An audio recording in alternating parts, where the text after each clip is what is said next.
It's time for Security Now. Steve Gibson is here. The FCC has backed down a little bit, and that's good news for router manufacturers. AI has found a 21-year-old critical flaw in, well, the most secure operating system I know about. We'll talk about the Let's Encrypt outage and then how DigiCert responded to its recent breach. Steve said A+ to DigiCert. That's coming up next on Security Now. Podcasts you love. From people you trust. This is Twit. This is Security Now with Steve Gibson, episode 1078, recorded Tuesday, May 12th, 2026. DigiCert does it right. It's time for Security Now, the show where we cover your security, your privacy, and how computers work, and maybe a little sci-fi and vitamin D thrown in with this guy right here, because basically, this is the show where Steve talks about the stuff he cares most about. Hello, Steve Gibson. I'm not sure if it was self-selecting, but our listeners tend to agree. Yes. So I'm getting vitamin D email and sleep supplement questions, and so I know that our listeners are. And Steve, focused. We should add coffee to this because Steve is, as we well know, a 5-shot venti latte drinker. There it is in the giant mug. I had some wonderful coffee in Kona. They grow Kona coffee on the side of the volcano. That's how they named it, actually. Yeah. Yes. The name came from the that's right. city. But it is amazing coffee, so much so that I bought a large amount of it. To bring back because it's so delicious. No, I mean, real good coffee is just in a class so by itself. But I don't think you would like Kona coffee because I remember we talked about this. In fact, this came to mind as I'm drinking it because of where it's grown in the volcanic soil. It has less caffeine and very little bitterness, very little bite. And I remember you like the bite. Yes, in fact, decaf lacks the bite. And so I was like, it seems a little, why bother? Kona coffee is almost like tea. It's very smooth and delicious and a little bit less caffeinated. So yeah, I thought maybe he wouldn't like it that much. Come to think of it. So I didn't send you any. Okay. That's very good. I'd rather have salt. Very expensive. I'll send you salt in my I do have some salt from Salt Hank that's coming your way as soon as I figure out how I could package those glass jars in a way that they don't break.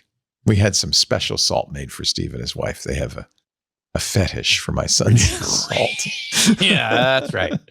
Okay, so we are giving it away. We are at episode 1078 for May 12th. And I teased this last week. The news was just breaking and I didn't have the whole story. And actually, they didn't have the whole story. I'm talking about an interesting problem that DigiCert, the industry's now by far number one certificate authority, suffered. I titled today's podcast, DigiCert Does It Right, because I and a lot of other industry experts have singled their reporting out as this is the way you do this. If you suffer a breach, how do you disclose?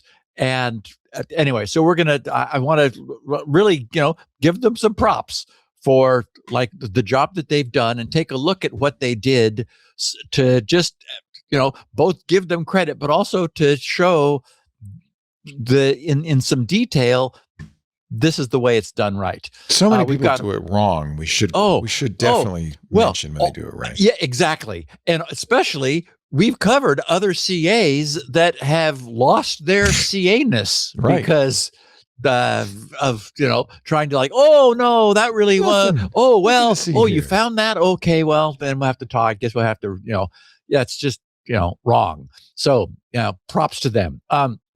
We're going to talk about the FCC, however, deciding that firmware updates might actually be a good thing. So let's rethink that policy.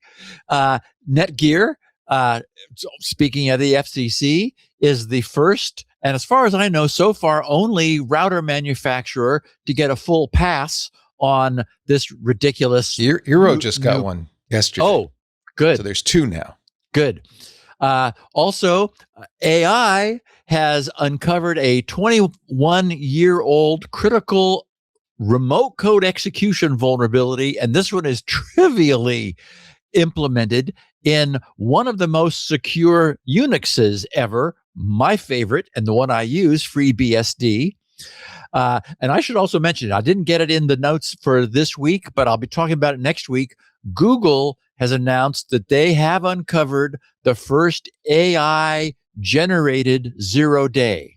So we now have a confirmed example of AI as we have been worried about, even pre-Mythos. This is not, because presumably the bad guys didn't have access to it, although we do know that there were some leaks of Mythos access, but this has been the concern. So it's beginning to happen.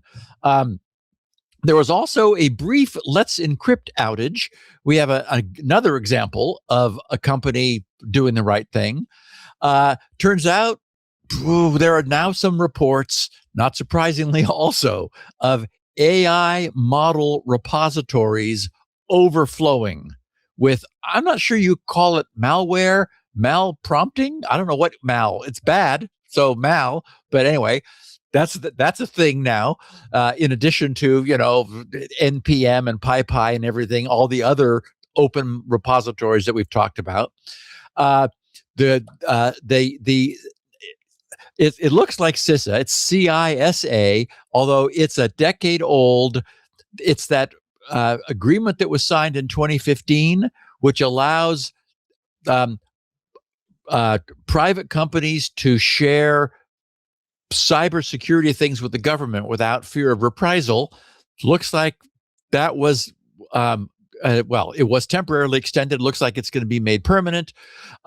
We have some very distressing news about the Edge browser and what was found by someone and has now been confirmed, not only by people online, but some of my own news group participants who have done this and found all their usernames and passwords in the clear. So we'll talk about that. And then we're going to get into a deep look at how you do this right. If you are a company with serious responsibility for user security, taking responsibility and documenting it. And DigiCert did that. And nice. I'm saying that even though I've wandered away from them, as we know, because of their pricing, but still they're it. So I think a great podcast for our listeners. And of course, a fun picture of the week. Which I have not looked at, but will at some point with you after this word. Probably then, yes. From our sponsor. We will get to that picture of the week in just a moment. But first, to those who are seeing video, yes, Leo has an apparently white shirt on. Oh no, but I have to reveal. First time in ever. There was a weird blue stripe hidden behind the microphone. It's a Tommy Bahama Hawaiian shirt. Some foliage down below. I guess it does look like a white shirt, doesn't it? I might have to retire this from the collection. We're just so used to the collection of orange slices. And I'm going to go change my shirt after this break. I'll wear something crazy and kooky, I promise. I apologize for not. Our show this hour brought to you by CyberHoot. If you have ever rolled out security awareness training and thought, this feels more like a compliance exercise than actually teaching security, well, you're not alone. It kind of is in many cases. Many times, platforms try to catch users making mistakes. They send fake phishing emails to inboxes. Then they kind of wait for someone to click, and then they pounce on them and assign training after the fact. And let's face it, that can feel, punitive. And people don't learn when they're being punished. Honestly, it doesn't change behaviors to do it that way. That's why CyberHoot does it different. They take a different approach. Instead of trying to trick your users into clicking, CyberHoot's Hootfish focuses on teaching them first, not in their inbox after a mistaken click, but in their browser, through a trusted, realistic phishing simulation. The goal is simple: to build instinct before that click ever happens. You're not trying to trap your users. You're trying to teach them. And by the way, it really works. I've watched Lisa go. We've been using CyberHoot, and I've been watching Lisa go through the training. It really is great. CyberHoot is completely automated. Training campaigns, reminders, escalation to managers, and reporting, that's all handled for you. So instead of, chasing users, you get clear visibility into who's completed what and where your risks are. And here's something interesting. CyberHoot also adds a light opt-in social layer. This is kind of cool. Users can connect with coworkers and engage in friendly competition around the training process and how they're doing, right? So this isn't forced gamification. It's just enough to increase participation without turning it into a gotcha system. And users love it. It's fun. A little competition adds a little spice, right?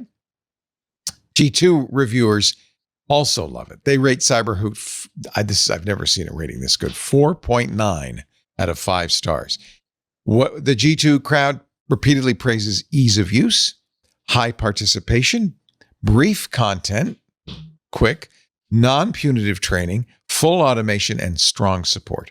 If your organization is ready to stop punishing people for being human and start actually building cyber smart employees, head to cyberhoot.com/security now. And by the way, please use the code security now at checkout. You'll get 20% off your first year. So again, that's cyberhoot.com/security now. And that promo code security now gives you 20% off your first year. Just remember to always laugh, learn, and hoot up. By the way, some of the awards are the cutest little owls. I just love it. cyberhoot.com/security now. Don't forget the offer code security now. Now, back to our man of the hour, Mr. Steve. So I gave our picture of the week a title. Okay. I titled it, "When a Powerful Meme Creates Fertile Ground." A powerful meme creates fertile ground with apologies to Randall Monroe. Oh, yes, of course. XKCD. All right. Well, let me pull Randall, it up and we'll look at it together for the first time. This is what you begat. So you remember his famous XKCD cartoon with the blocks all teetering on one little block that's written by a single developer. Oh my God. This has gotten a little more complicated. Wow. So this is an updated version of this ridiculous set of towering blocks. This is hysterical. It's wonderful. I'm not sure if those are supposed to be tombstones there at the very bottom that with Linus Torvalds, IBM, TSMC, and K&R. Clearly K&R is Kernighan and Ritchie. But at the very, very top, we see a little tiny little black speck that says "you are here," and then we have a zoom in window with a little guy there that's whose thought bubble is WTF. And so there's also some guy who's like sort of teetering on the edge that is labeled Web Dev sabotaging himself. We've got that all sitting on WebAssem, and there's a V8 engine, and it's all bracketed saying something happening in the web. Then a bracket on the other side that is more encompassing, titled All Modern Digital Infrastructure, referring to all that. We've got Rust devs flying in from the left. It says doing their thing and doing a loop-de-loop and then slamming into the Oracle block. And it looks like maybe JWT, Java Web Tokens, are above that. No, JVM, overall, that's the Java Virtual Machine. Okay, JVM. And it's teetering. The reason I know that's teetering on Oracle, which owns it, right? Oh, boy. Perfect. And I love the angry bird coming in from the right. And it's titled, "Whatever Microsoft is doing," is the angry bird. Apparently going to slam into this whole thing. CrowdStrike's got its little block. I don't know what left-pad is, Leo. I don't know what that means either. Yeah. Anyway, so also wedged in now, we have a new thing. We have what would be a car jack if it were if it were going to be a parallelogram and sort of raise the whole thing. Instead, this is a screw-based wedge, which is expanding, and that's, of course, labeled AI because it's threatening to teeter the whole thing off its axis and cause it to all come crashing down. We have that one C99 project based on behavior of undefined behavior. Oh my. And not to be left out, we've got a Cloudflare block and a set of 4 of the lava lamps, which of course Cloudflare made famous for their true random number generating system based on the wax in the lava lamps. I also like those bunch of little blue squares in the lower right. I had to figure out what I was looking at, and I realized it's a shark biting an undersea data cable. Which of course is going to cut off the whole chunk of the internet if it chewed through the cable laying on the ocean floor. LibCurl, not to be forgotten, is there. AWS, C developers writing dynamic arrays, and we are reminded that all of this is made possible by electricity. So the underlying foundation is a big block of electricity with some electric poles coming in to feed it. Very funny. This is not only funny, but really pretty true. There's a lot of, this is all the stuff we've talked about through the years on the podcast. Yeah. Wow. Very nice. So a fun picture. And thank you to our listener who sent it to me. Okay, so there's news on the residential router front. Apparently, someone at the FCC got a clue, or at least they listened to somebody who actually knew something about cybersecurity, because last Friday they announced a reversal to their previous no updates for you policy. Tom's Hardware covered this and wrote, the Federal Communications Commission announced on Friday, May 8th, through its Office of Engineering and Technology, the OET, that it was extending temporary waivers allowing certain foreign-produced drones, drone components, and consumer routers to continue receiving, all those bad things that we think are coming from China, to continue receiving software and firmware updates in the United States. In late 2025, they remind us, and early 2026, the FCC added these categories of equipment to its so-called covered list, which effectively blocked already authorized devices from receiving post-approval software and firmware modifications. The agency subsequently issued waivers permitting critical security and functionality updates to continue through March 1st of 2027. So here we are around the same time in 2026. So basically, you get a year more of updates for consumer routers. Now, under the now updated waiver, manufacturers of affected devices will be allowed to continue issuing software and firmware updates until at least the 1st of January 2029. So almost another 2 years, provided that the devices had already been authorized for use in the U.S. before being added to the FCC's covered list, meaning nothing new can come in. We talked about that before. No new model numbers, which again is nuts, but okay. They write, the extension also broadens the waiver to include certain Class 2 permissive changes involving software and firmware updates intended to mitigate consumer harm. In its notice, they wrote, the FCC acknowledged that continued software support remains necessary. This is them, the light turning on for them. Hey, continued software support remains necessary to protect U.S. consumers. What do you know?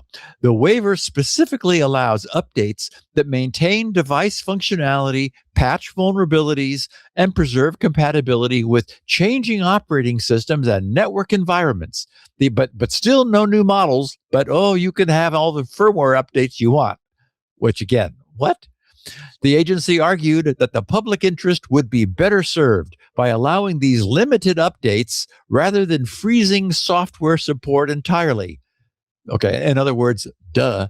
Anyway, Tom's adds, the waiver does not reverse the broader restrictions or remove the devices from the covered list. It applies only to already authorized products and to software and firmware related changes intended to maintain safe and secure operation. Manufacturers must still comply with other FCC requirements governing permissive changes and equipment certification. Okay, so as I said, given January 1st, 2029, that allows for nearly an additional 2 years of updates to existing routers, which, yeah, that's certainly good news.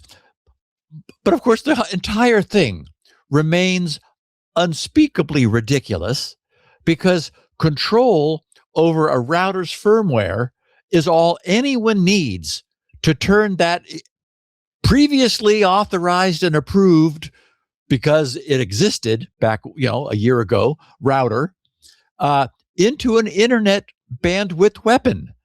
The hardware doesn't need to change. Model number doesn't need to change. It's all firmware. So either you trust the foreign manufacturer of a router or you don't. And if you do, then there's no problem.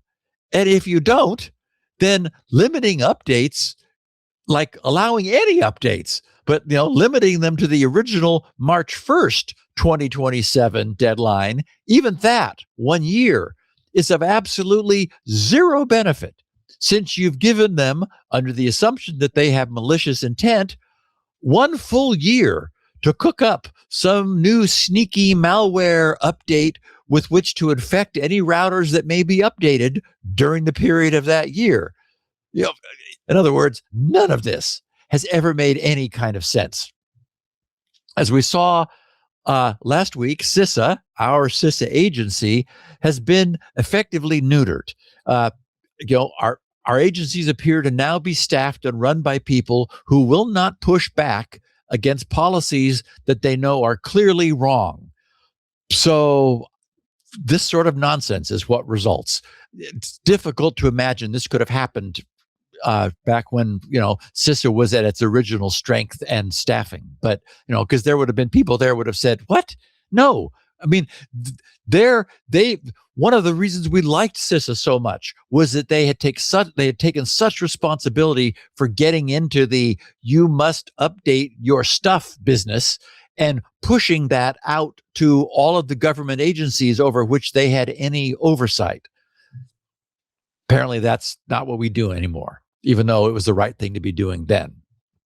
One piece of good news, and Leo, you added a second piece of good news, for those who like and use Netgear routers and now the Eero products, is that even before the addition of those additional 2 years of firmware updates, Netgear, and now we know Eero, had announced that they had received now the FCC's conditional approval for their routers.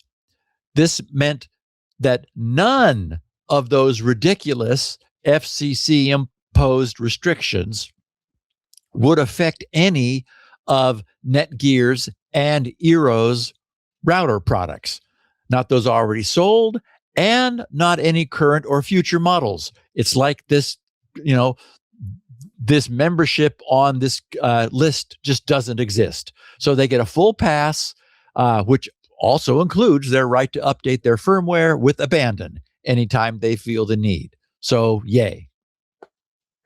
Okay, so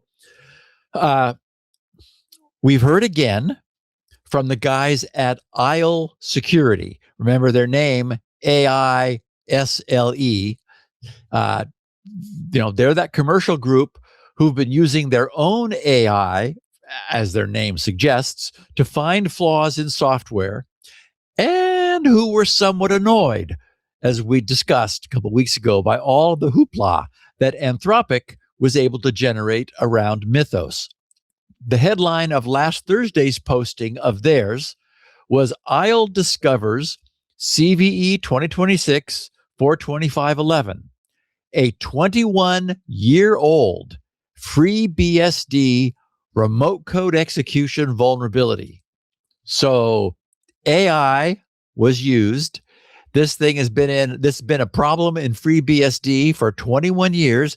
It actually, as we'll see in a second, actually inherited it from OpenBSD when the open source one open source project, FreeBSD, grabbed another chunk of code from a different open source project, OpenBSD, and with it came a serious problem.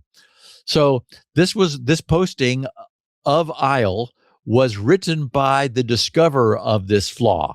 He writes, FreeBSD is often described as one of the most secure operating systems in the world, with its reputation arising from its high-quality networking stack, deliberate engineering, and a philosophy of security through simplicity.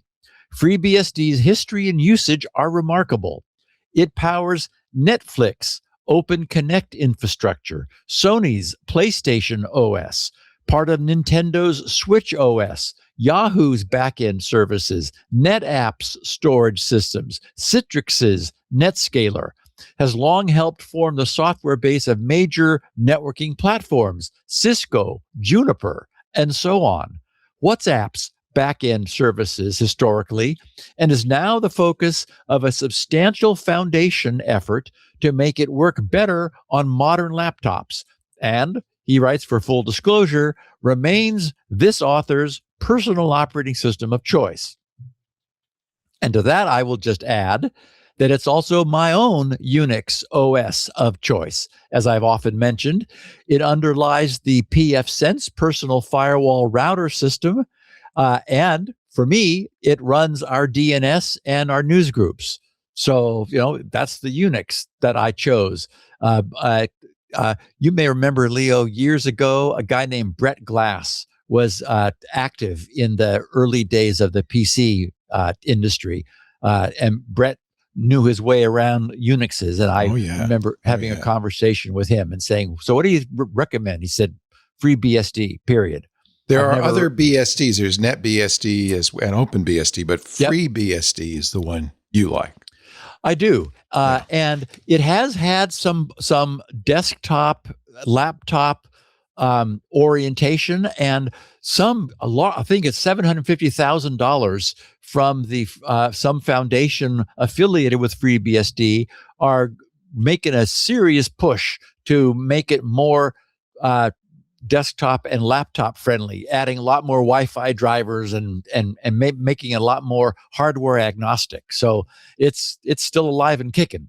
Anyway, I'll continue saying, I'll discovered a remote command execution vulnerability in FreeBSD's DH client that is trivially weaponizable and wormable.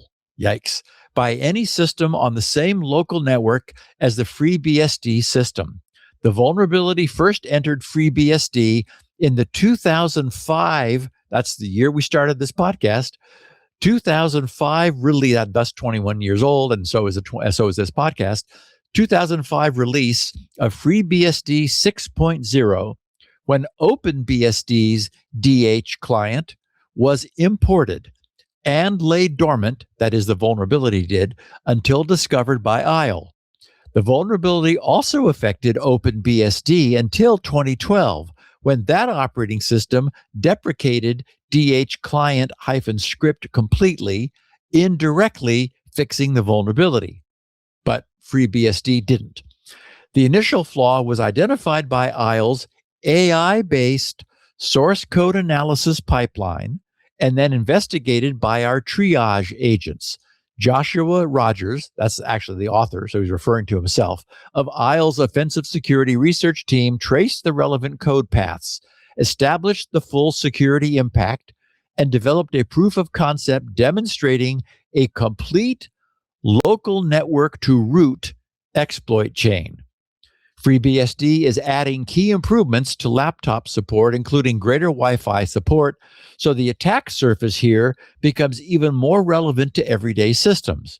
A malicious wireless access point, or in some cases, another attacker just sharing the same Wi-Fi network, able to spoof DHCP, can target the exact DHCP path that almost every wireless FreeBSD system will rely upon. Imagine you're the author of this post who runs FreeBSD on their laptop, as this guy does. You're at a coffee shop, airport, or hotel, and as soon as you connect your FreeBSD-equipped laptop to the Wi-Fi, your whole system is hijacked in secret. Imagine you have a PlayStation whose OS is locked down from any unofficial access, only to be hijacked by connecting to a network. In other words, this vulnerability not only affects servers, but any FreeBSD machine that connects to a network using DHCP, which is the default setup case for almost everybody. The vulnerability was a logic flaw that allowed attacker-controlled protocol data to be persisted into a trusted configuration-like format without proper sanitization, then later reinterpreted in a privileged execution path. That is exactly the kind of bug ISLE's autonomous security platform is built to find.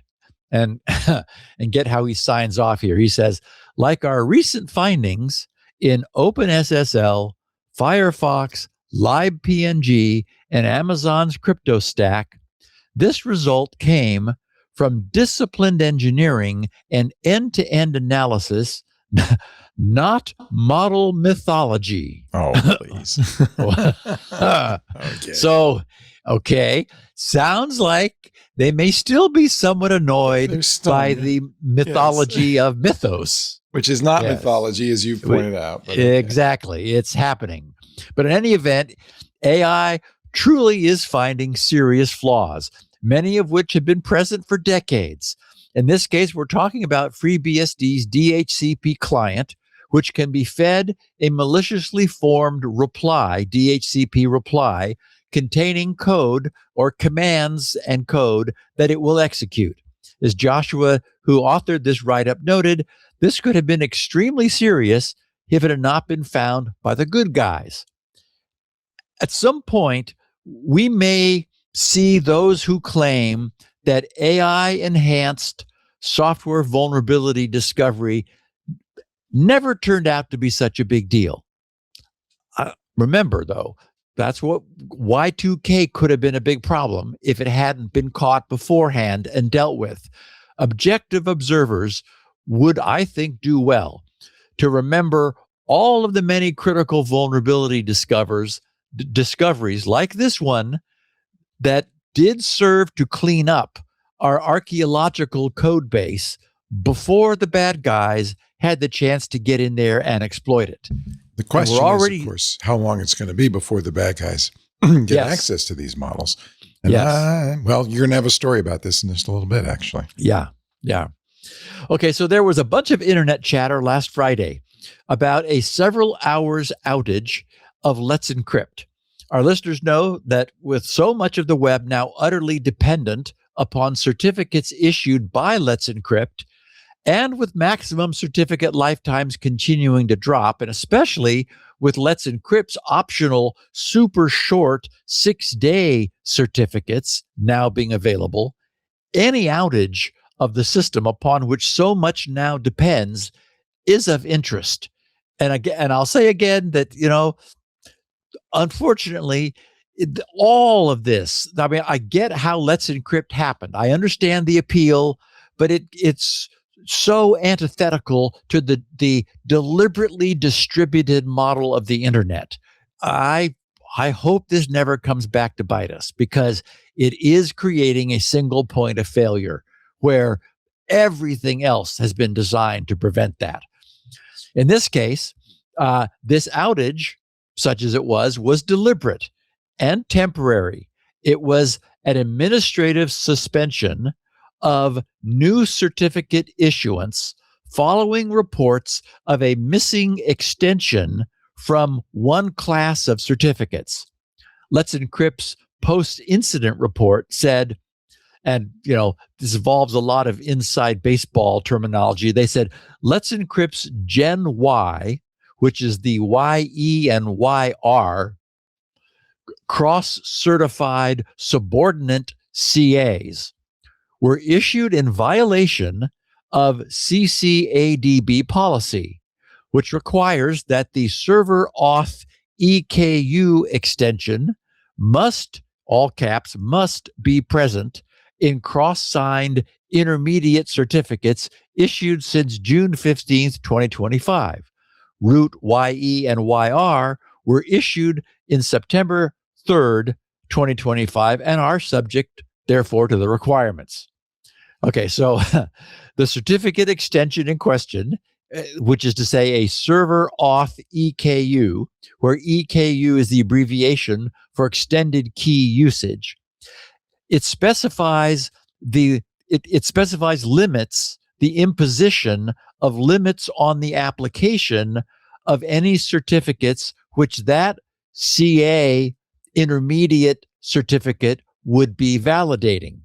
And so the limits are things like can be used for server authentication or client authentication, and or code signing and or email protection and or timestamping. So again, it specifies what that certificate is authenticating for, what purposes, and that extension was missing. So it should have been there. It wasn't. It mostly doesn't matter that it wasn't, but as we know, any certificate authority must, again, that should be all caps, MUST, take their responsibilities absolutely seriously. And Let's Encrypt did. They immediately stopped issuing new certificates when this issue came to their attention, and they confirmed it. They fixed the problem. They resumed issuing certificates. In their words, quote, "We temporarily disabled certificate issuance, deployed a configuration change to prevent future issuance from the cross-signed Gen Y hierarchy, and then re-enabled issuance." So thank you very much. We fixed it. Problem solved. Nothing to see. But again, they are, taking their responsibilities, the authorization, essentially the trust that the entire industry is placing now on 70% and growing of all web certificates, which are being signed by Let's Encrypt. We need to know that, they're doing that job correctly. And Leo, we're a little past half an hour in. Let's take a break and then look at, unfortunately, why we can't have nice things. The poisoning of AI models. I'm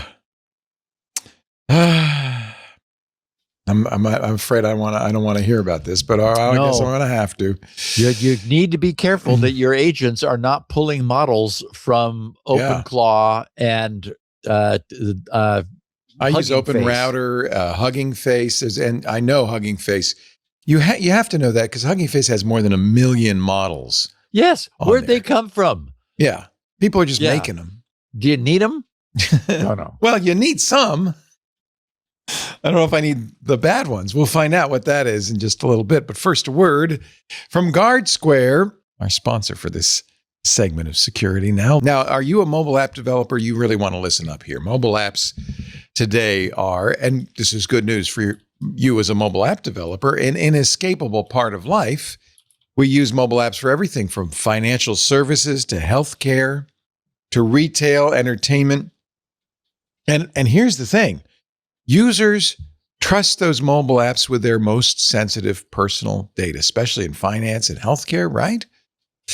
Unfortunately, a recent survey showed 72% of organizations have experienced a mobile application security incident in the past year.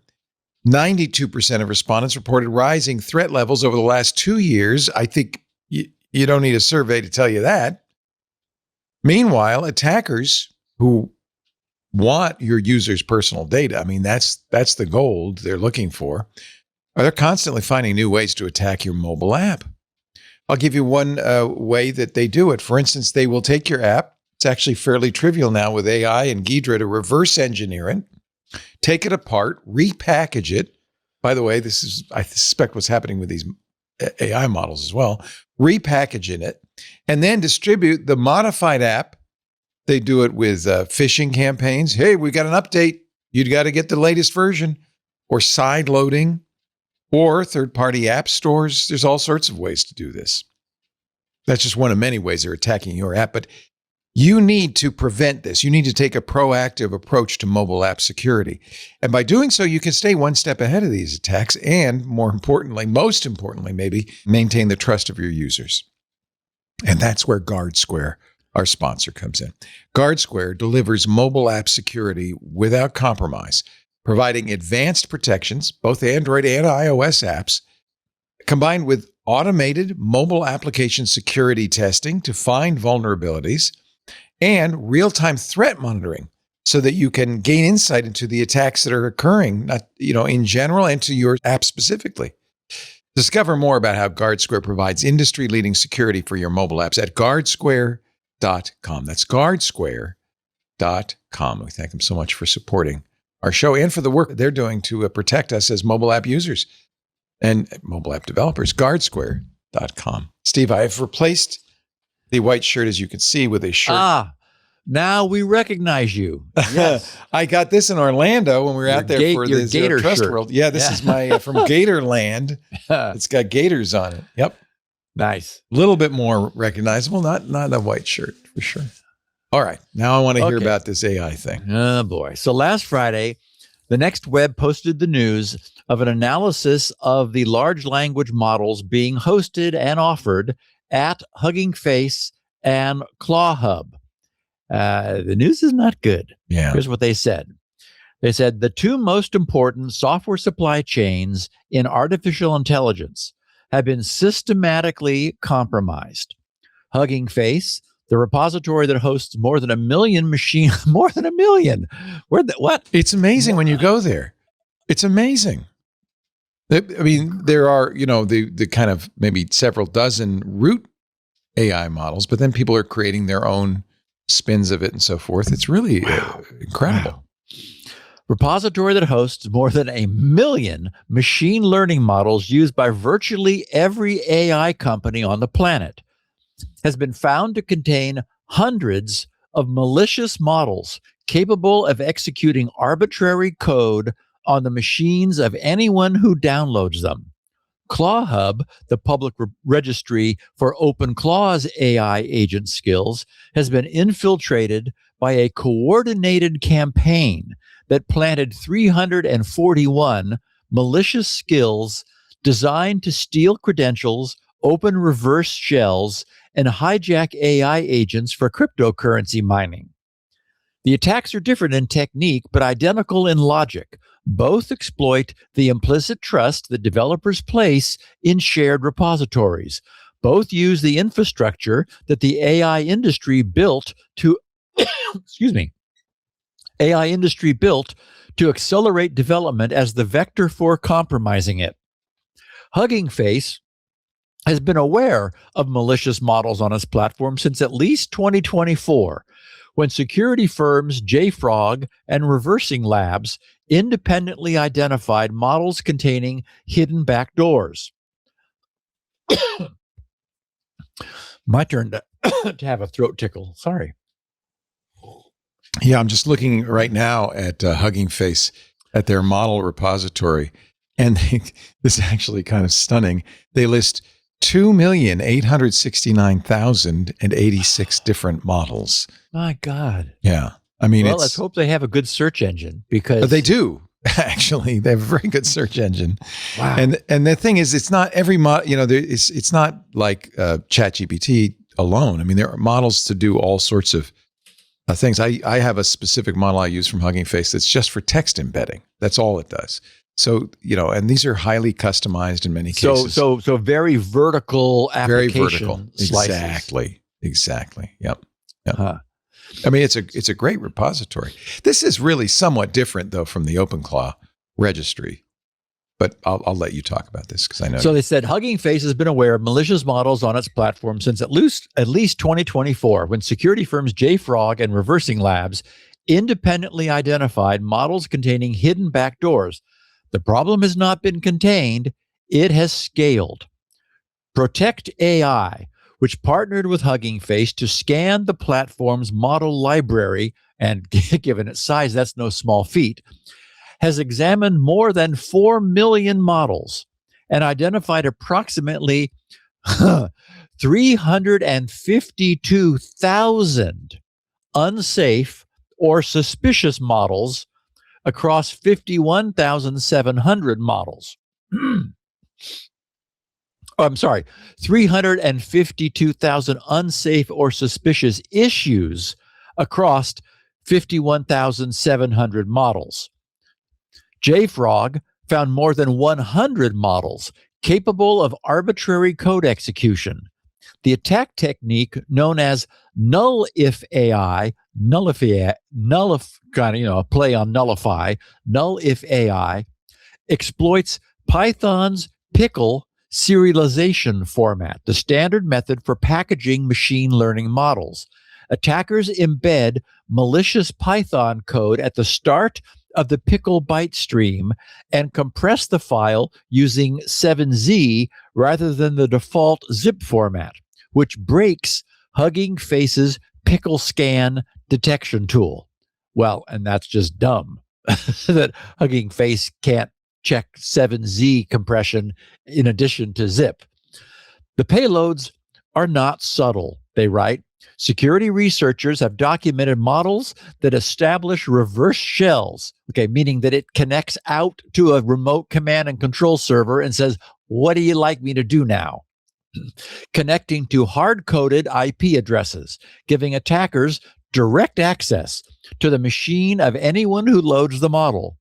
Others execute credential theft, exfiltrate environment variables, or download secondary malware to the user's machine.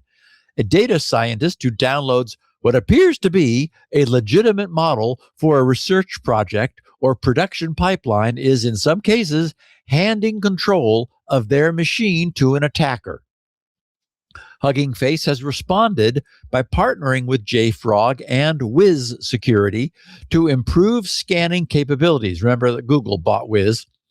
JFrog's integration has eliminated 96% of false positives in malicious model detection.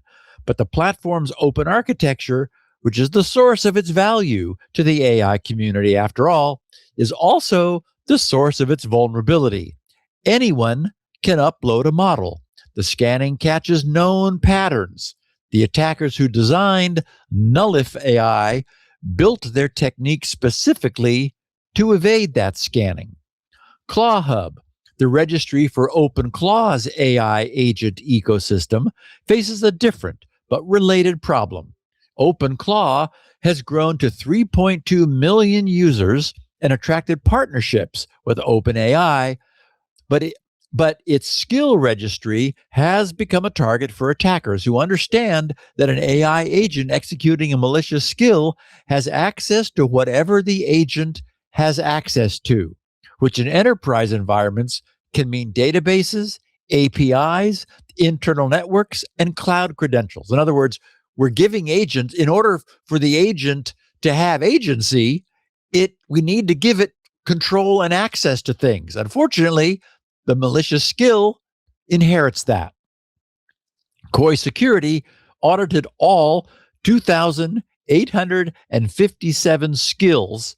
Thank goodness that's a manageable number on ClawHub, and found, unfortunately, 341 malicious entries. Of those, 335 were traced to a single coordinated operation called Claw Havoc.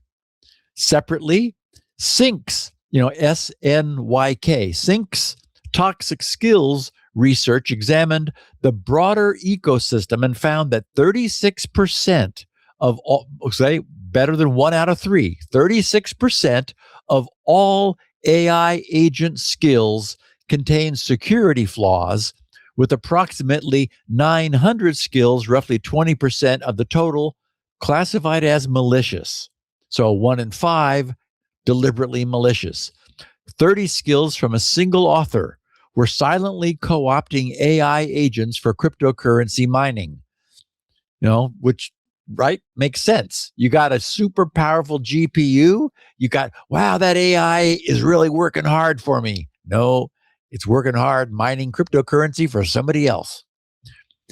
They write the claw hub attacks are particularly dangerous because of the nature of AI agent architectures.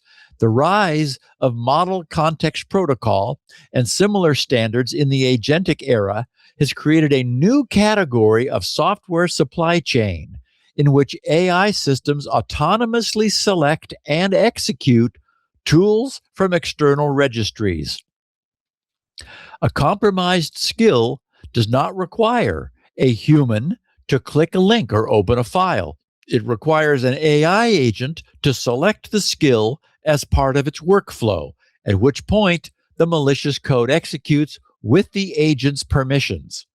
The Hugging Face and Claw Hub compromises are the AI-specific manifestation of a supply chain attack pattern that's been accelerating across the entire software industry. In March of 2026, the Light LLM package on PyPI was compromised, potentially exposing 500,000 credentials, including API keys for Meta, OpenAI, and Anthropic. Meta froze its AI data work after the breach put training secrets at risk. In April, a Bitwarden, as we know, we covered it, command line instruction package on NPM was hijacked for 90 minutes with a payload specifically designed to harvest credentials from AI coding tools, including Claude Code, Cursor, Codex CLI, and Aider. Days later, the PyTorch Lightning package was compromised for 42 minutes with a credential stealing payload from the mini Shai-Hulud campaign.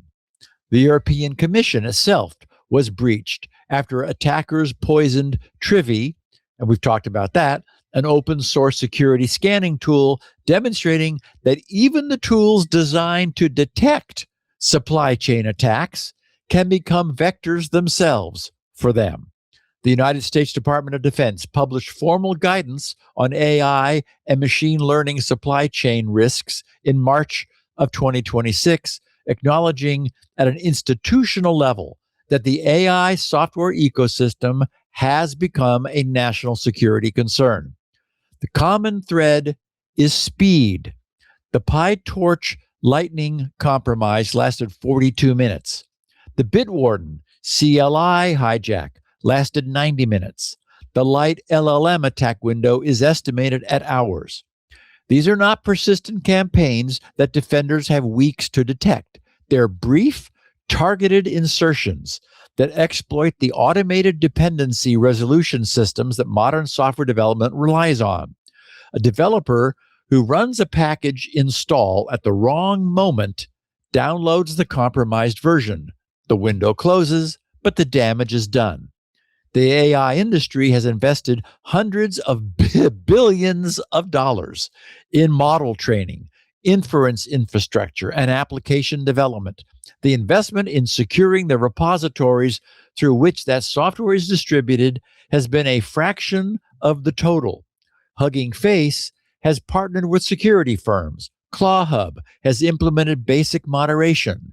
Package registries have added two-factor authentication requirements. None of these measures has presented the attacks documented above.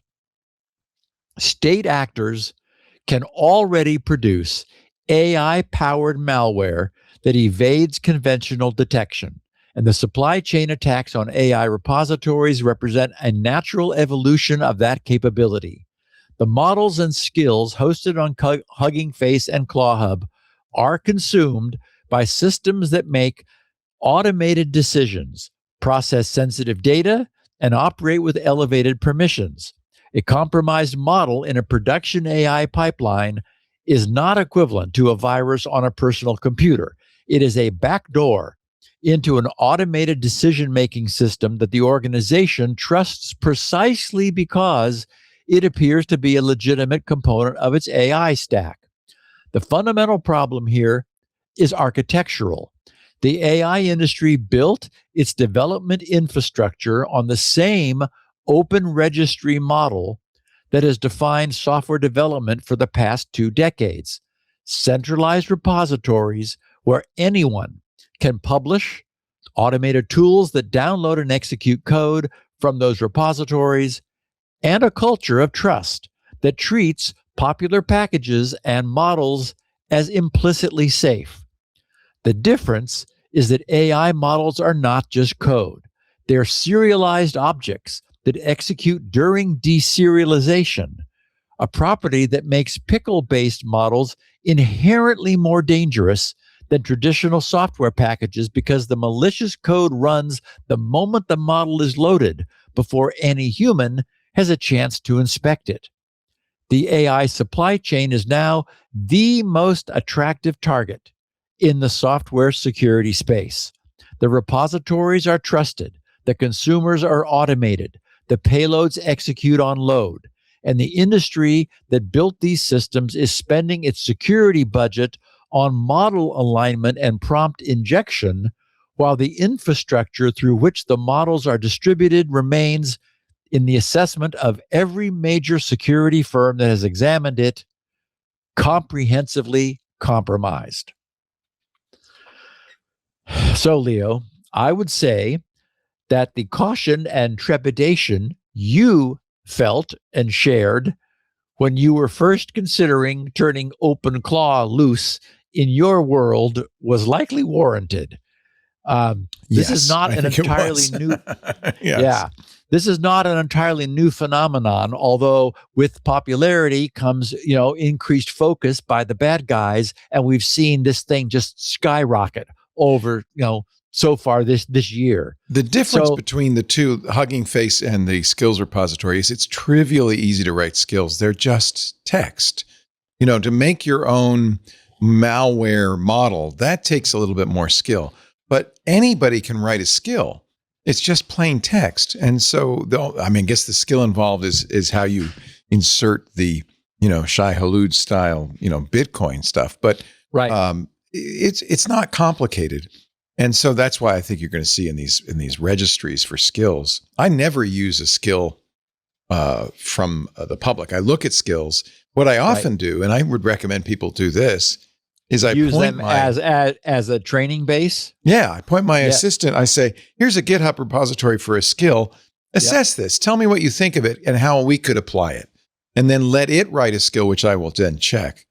And that actually works quite well. I've built basically my own OpenClaw from scratch with just the pieces that I want, and it's a lot. I love that you said how we could apply it, because you didn't. You weren't talking about you and Lisa. You were talking about you and the AI. Me and Claudia, my good friend. It is so difficult not to think of this thing as an entity. Yeah. It is just astonishing. Yeah. Anyway, I wanted to share this with our listeners because I'm certain that we have many listeners who are enjoying playing around with and experimenting with, and perhaps even deploying systems or solutions using these openly available AI models. Please, please, please be careful, because one of the problems here is this makes it the way this has been built and deployed makes it so easy to use this stuff.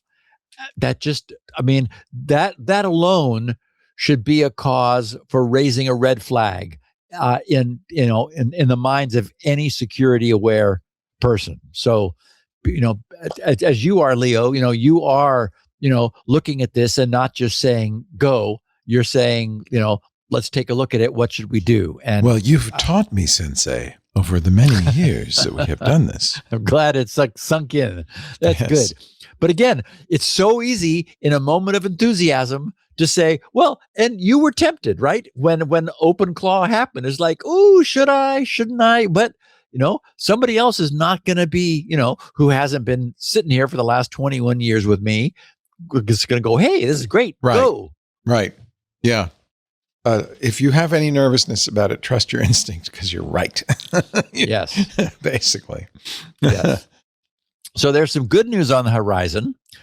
The word is that the original decade-long CISA, that's CISA 2015, stands for Cybersecurity Information Sharing Act, which, as we have talked about on a number of occasions, expired last year, because it had a decade-long life from 2015 to 2025, which was then temporarily extended until this coming September, is now in the process of receiving its much-needed long-term reauthorization. And remember that this is what allows private sector enterprises to share their cyber intelligence with the government without fear of any legal blowback or reprisals. So this gives them cover. And we've heard from CEOs and CIOs who've been saying, we really need to share some stuff that we have, like, it's important, but we can't because we can't risk having ourselves taken to court. So anyway, that hopefully another decade worth of coverage is coming soon. A number of our listeners pointed me at the news that Microsoft's Edge browser is doing very little, much less than it could, to protect its users' passwords. A posting from the SANS Institute, which I've enhanced a bit, reads, "Yep, it's for real." The posting wrote, "This started with a post in X, which highlighted research by," and we have an @ handle that's clearly hackerized, living off the LAN, with ones and O's and zeros and threes. I know. Was he a 12-year-old? But that person did find this issue. The SANS Institute posting said, "Edge stores all of your browser passwords in clear text." Oh, great. Okay. Yep. Oh, great. Even if you have not used them in this session, just in case, he writes. You might want them. He said, "I figured it couldn't be that easy, right? But like so many things, yes, it was. To reproduce this, open Edge. Don't browse anywhere, just open it." He says, "Flip out to Task Manager, search for Edge, then expand that task. Highlight the browser subtask, right-click and choose Create Memory Dump. Navigate to where the DMP file is stored. If you have not used strings before, you're in for a treat. Strings is, of course, just part of most Linux distros, but you can easily get a copy for Windows as part of MS sysinternals. Now let's look for passwords. You could use strings and look for known credentials. Just search for a known password and you will certainly find it. Or you can take advantage of the format of the saved data, which is the URL of the site, followed by its protocol, meaning like HTTPS probably, then a space, then the user ID, a space, and the password. All of that for the site. He says, so searching for TLD protocol, right? For example, google.com immediately followed by HTTPS. He says, which in most cases is like, or just COM, just COM, HTTPS with no spaces. He says, we'll find them and they'll all be in one nicely formatted group, no less. The command for that will be strings space -n space 8 space msedge.dmp and then a space and then a vertical bar for piping. Then find double quote COM HTTPS double quote and then hit enter. Bang. He says it really is that easy.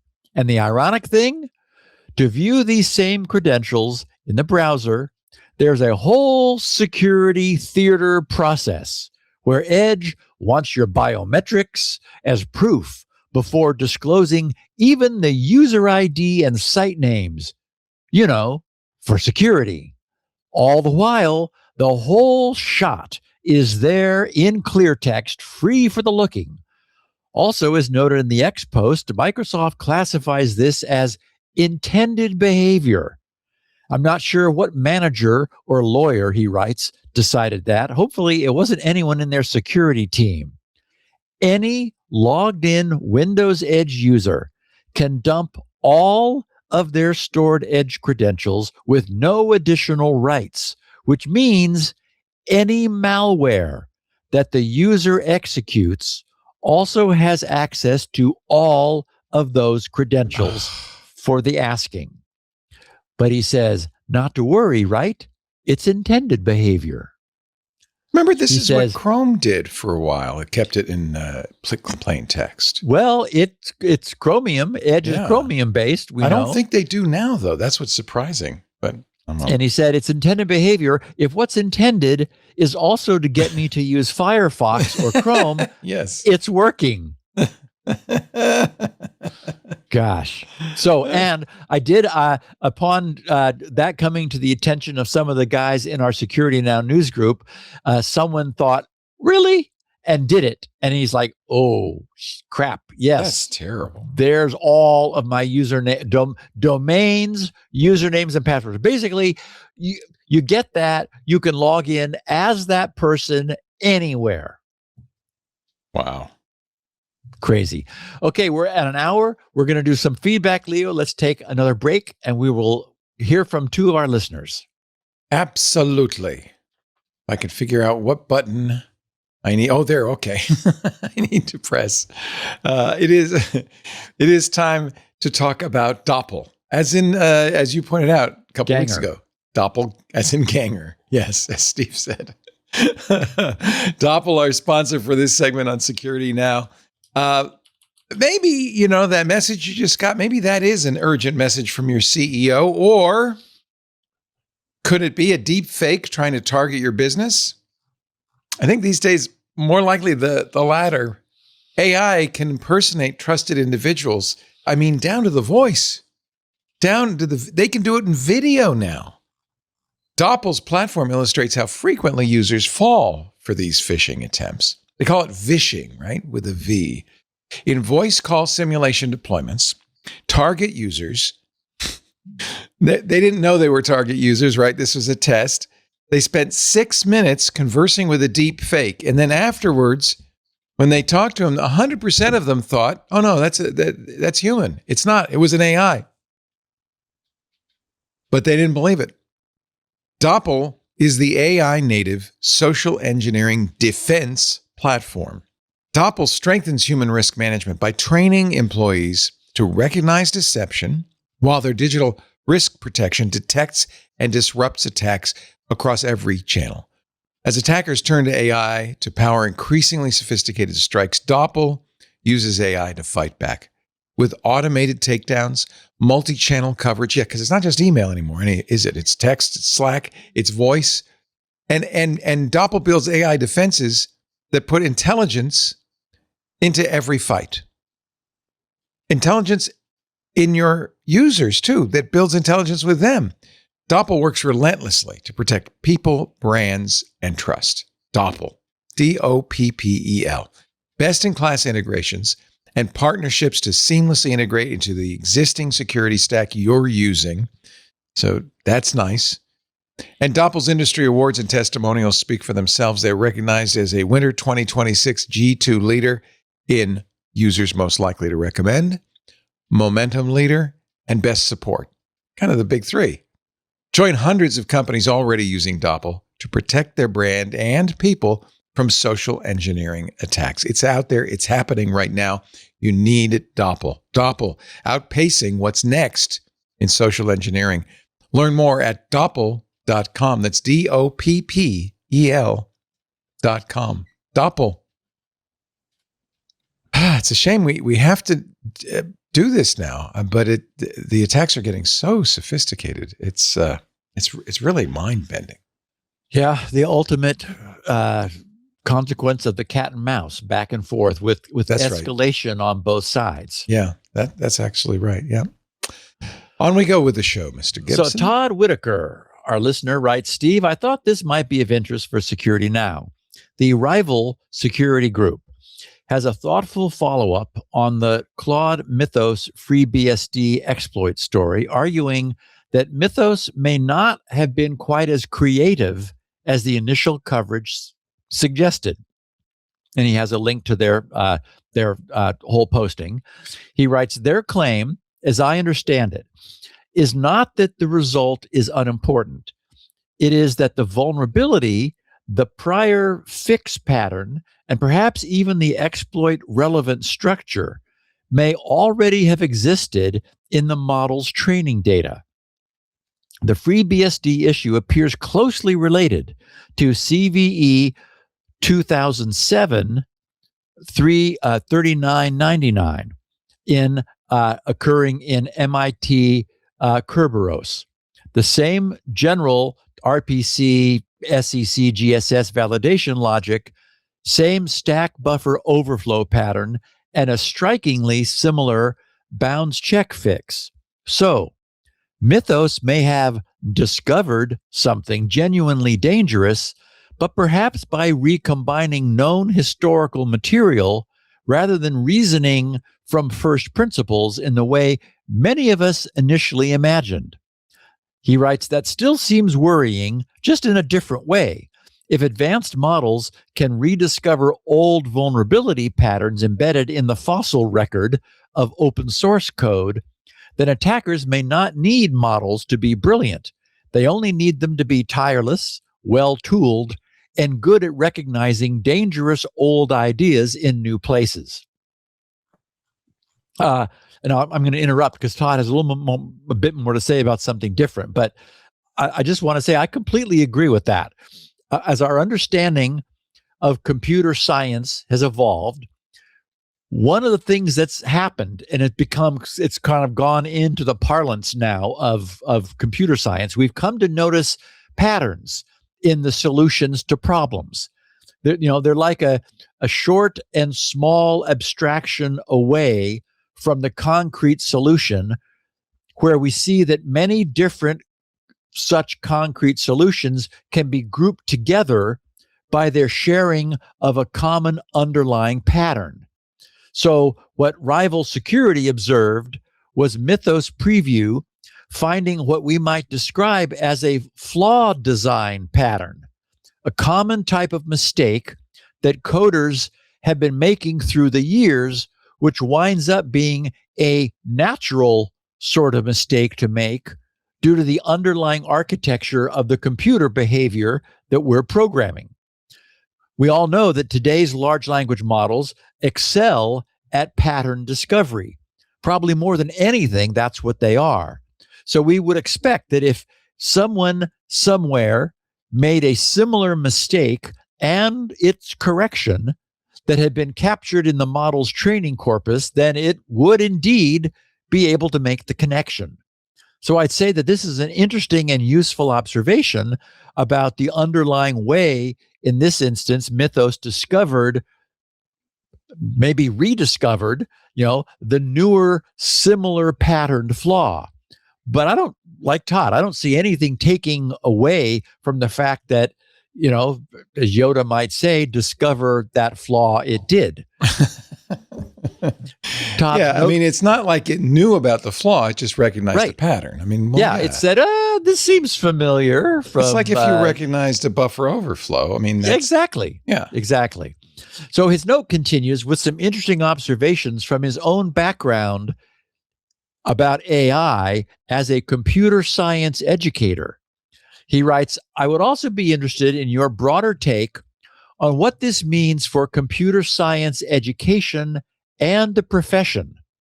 My current working view is that the most productive human AI collaboration in software engineering depends on advanced judgment, architecture, design patterns, there's patterns, threat modeling, failure modes, invariance, trade-off analysis, and knowing when the AI's answer is superficially plausible but structurally wrong.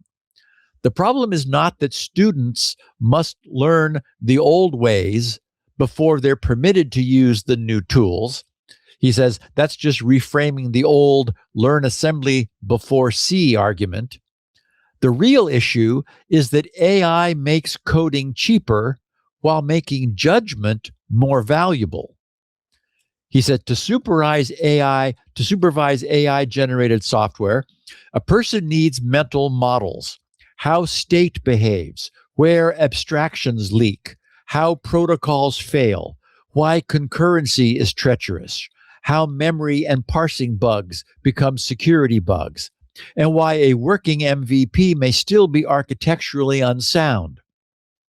Those mental models do not emerge from prompting alone. If we let AI collapse the difficult apprenticeship too early, we may produce developers who can ask for software but cannot reliably tell whether the software they received is safe, coherent, or professionally defensible. He says, I'm writing from my personal email, but my day job is in computer science education. So this one lands close to home. I spend a fair amount of time thinking about what we should still teach humans when machines can increasingly produce the code.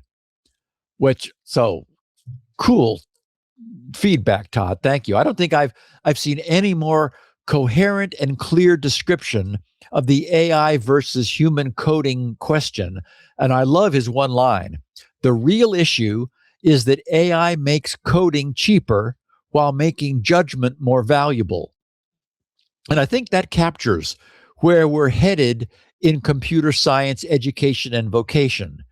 In the same way that any higher level language lifts its coder away from the grubby details of the specific underlying computer hardware, the use of coding trained large language models clearly lifts its users from the grubby details of the way computers are applied to problem solving.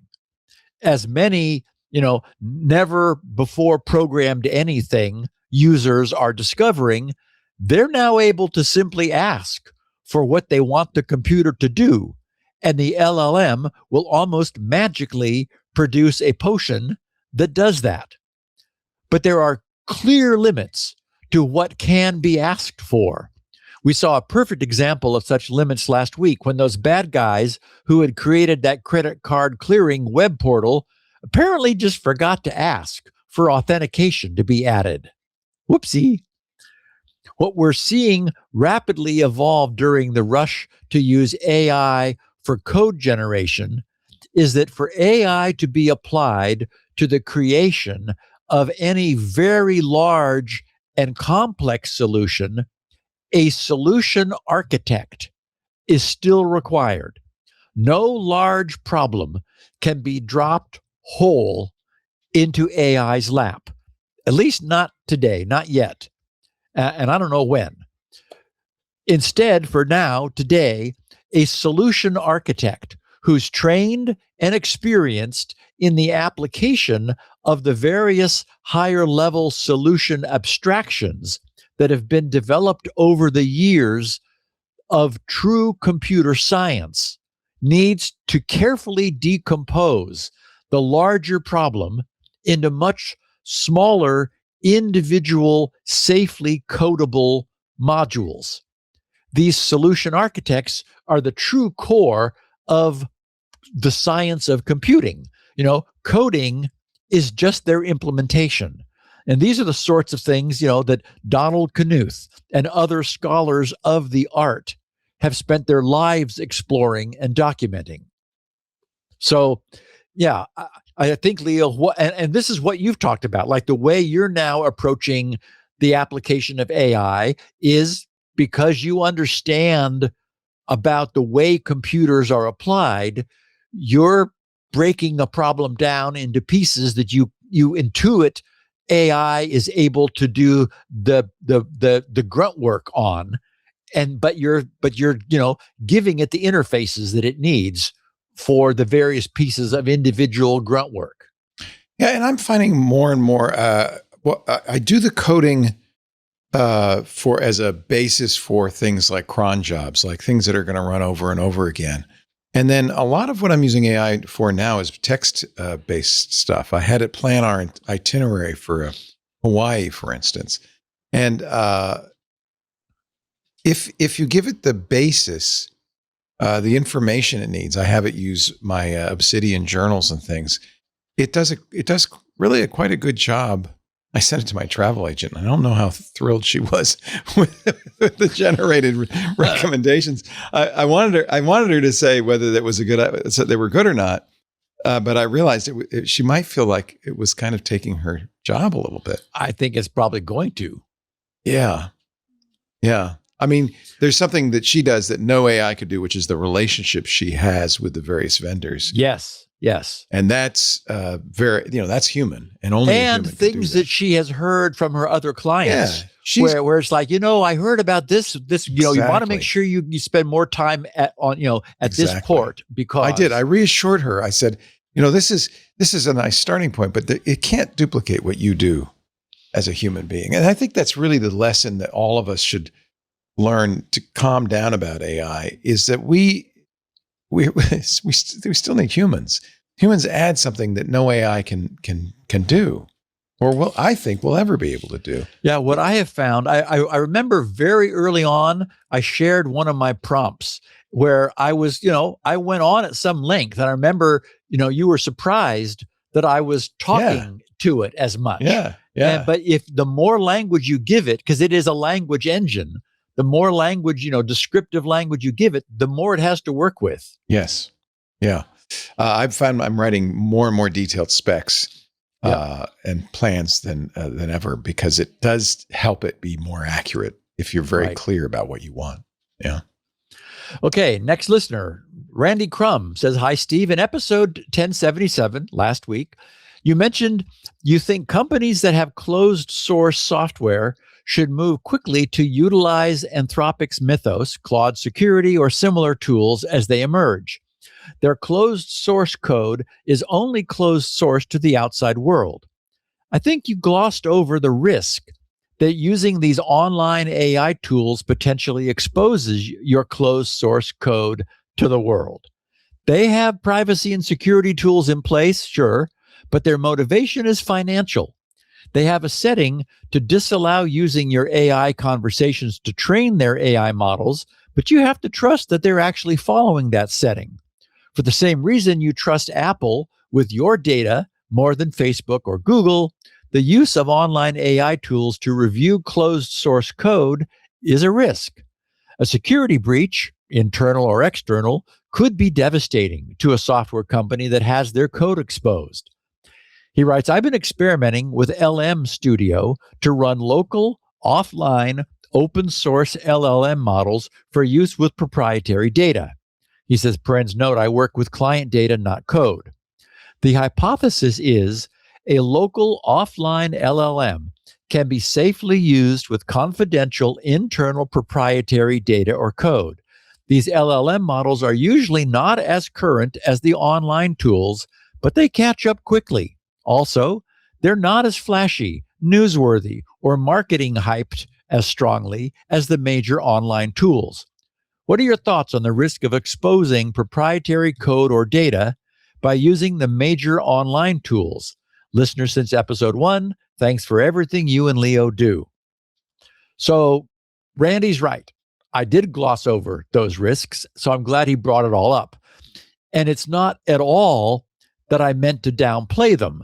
Given everything we know about cloud breaches, network data interception and decryption and so on, even if the LLM provider did nothing wrong and made no mistakes, shipping highly valuable source code outside of a company's perimeter creates some risk. However, that said, how many firms are already doing just that by using GitHub? I think that's insane myself, yet it has become common practice to use GitHub for highly proprietary source code management. I'm not doing that, so perhaps my view is skewed, but it does mean that the company's crown jewels are already exposed outside. Randy correctly notes that sending the code up into the cloud for an LLM to rummage around in poses another level of danger. No question about it. And so I completely agree with that in principle. So the use of local models, which I have absolutely no doubt we will someday see much more in the future, makes a great deal of sense once they become as capable as what's available in the cloud. And at this point, Leo, I heard you mentioning, I didn't realize that there are now laptops being sold without RAM because memory has become so expensive. It's like, get your own RAM. Here's what you can plug it into. I think maybe some people think, some companies think, well, you might have some leftover RAM lying around or whatever, but they just can't get the RAM, so they want to still sell something. Or maybe they think, well, he'll take it from the previous laptop and put it in this laptop. One. Right. Yeah, exactly. Wow. And so anyway, given the insane appetite that data centers have for GPUs and things that run AI, it seems to me it's going to be a long time before we're able to buy things ourselves that also run AI, because we're competing with the data centers that are able to, purchase all of the next year's production capability. Right. I mean, right. It's crazy. It's crazy. Okay, so I want to plow now into what DigiCert is doing. We got 2 breaks left. Let's take one now, even though we just did one, and then I will break in the middle of this DigiCert conversation for our final one. Good, perfect. This episode brought to you by Outsystems. Speaking about AI, they're the #1 AI development platform, but they solve a lot of these little issues that we've been talking about. Outsystems helps the businesses bridge the enterprise gap to their agentic future. And I know, I think a lot of businesses want to do this, but they're very nervous, as they should be, about the quality of the code they're going to get, about whether it'll be useful, about whether it's good for just little things or whether you can do big apps. Outsystems is here. They've been doing this for 20 years. They know how to do it. They know how to do it for business. They help your business bridge that gap and get to your agentic future where the constraints of the past give way to unlimited capacity and scale. Outsystems enables your business to build AI agents that actually do work, such as take actions, make decisions, and integrate with data. It's not a chatbot. It's not just answering questions. It's doing work. And Outsystems provides the only AI development platform that is unified, agile, and enterprise proven. Let me explain. First of all, it's unified because you build, run, and govern apps and agents on that single Outsystems platform. It's agile because now you can innovate at the speed of AI, very important, without compromising quality or control. And it is enterprise proven. They've been trusted by enterprises for mission-critical AI applications and durable innovation. Outsystems is the secret weapon behind the world's most successful companies. Not just for those little one-shot apps. They are for massive, complex systems that run banks, insurance companies, and government services. Outsystems even helps companies with aging IT environments bridge the gap to the AI future without a rip and replace nightmare. Outsystems provides the safest, fastest way for an enterprise to go from we need an AI strategy to we have a functioning AI application. Stop wondering how AI will change your business and start building the agents that will lead it. Visit outsystems.com/twit to see how the world's most innovative enterprises use Outsystems to build, deploy, and manage AI apps and agents quickly and cost effectively without compromising reliability and security. And that's fundamental. That's Outsystems, OUTSYSTEMS.com/TWIT to book a demo. We thank Outsystems so much for supporting Steve and Security Now. And you support us when you go to that address, outsystems.com/twit. Outsystems.com/twit. All right, let's talk. Okay.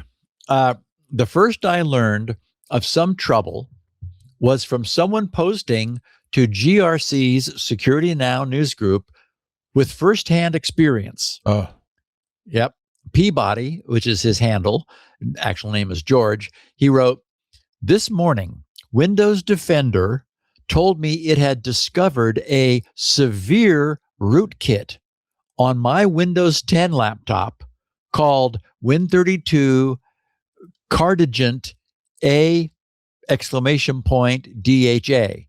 Now, okay, so consider that.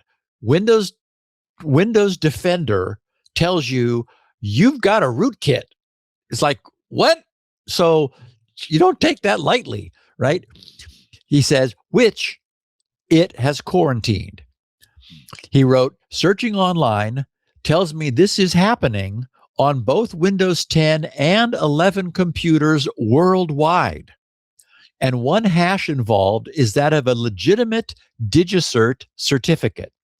This is all above my pay grade, but I'm going to leave things alone for a while and see what happens. Turns out he was right.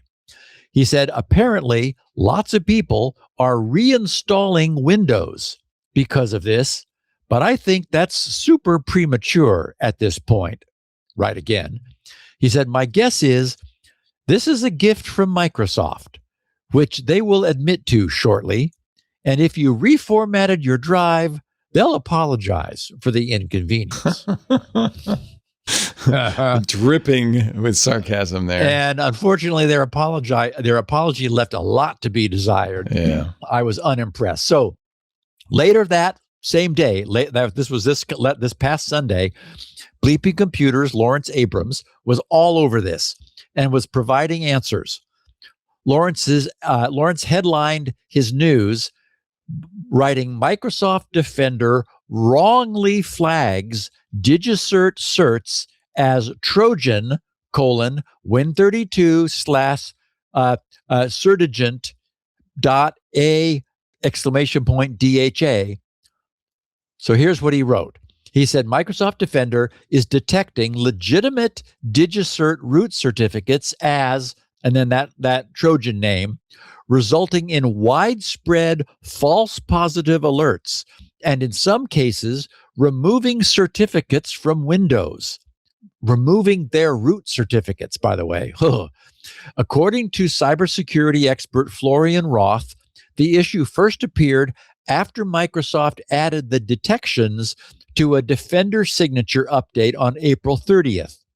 Today, administrators worldwide began reporting that DigiCert root certificate entries were flagged as malware and on affected systems removed from the Windows Trust Store.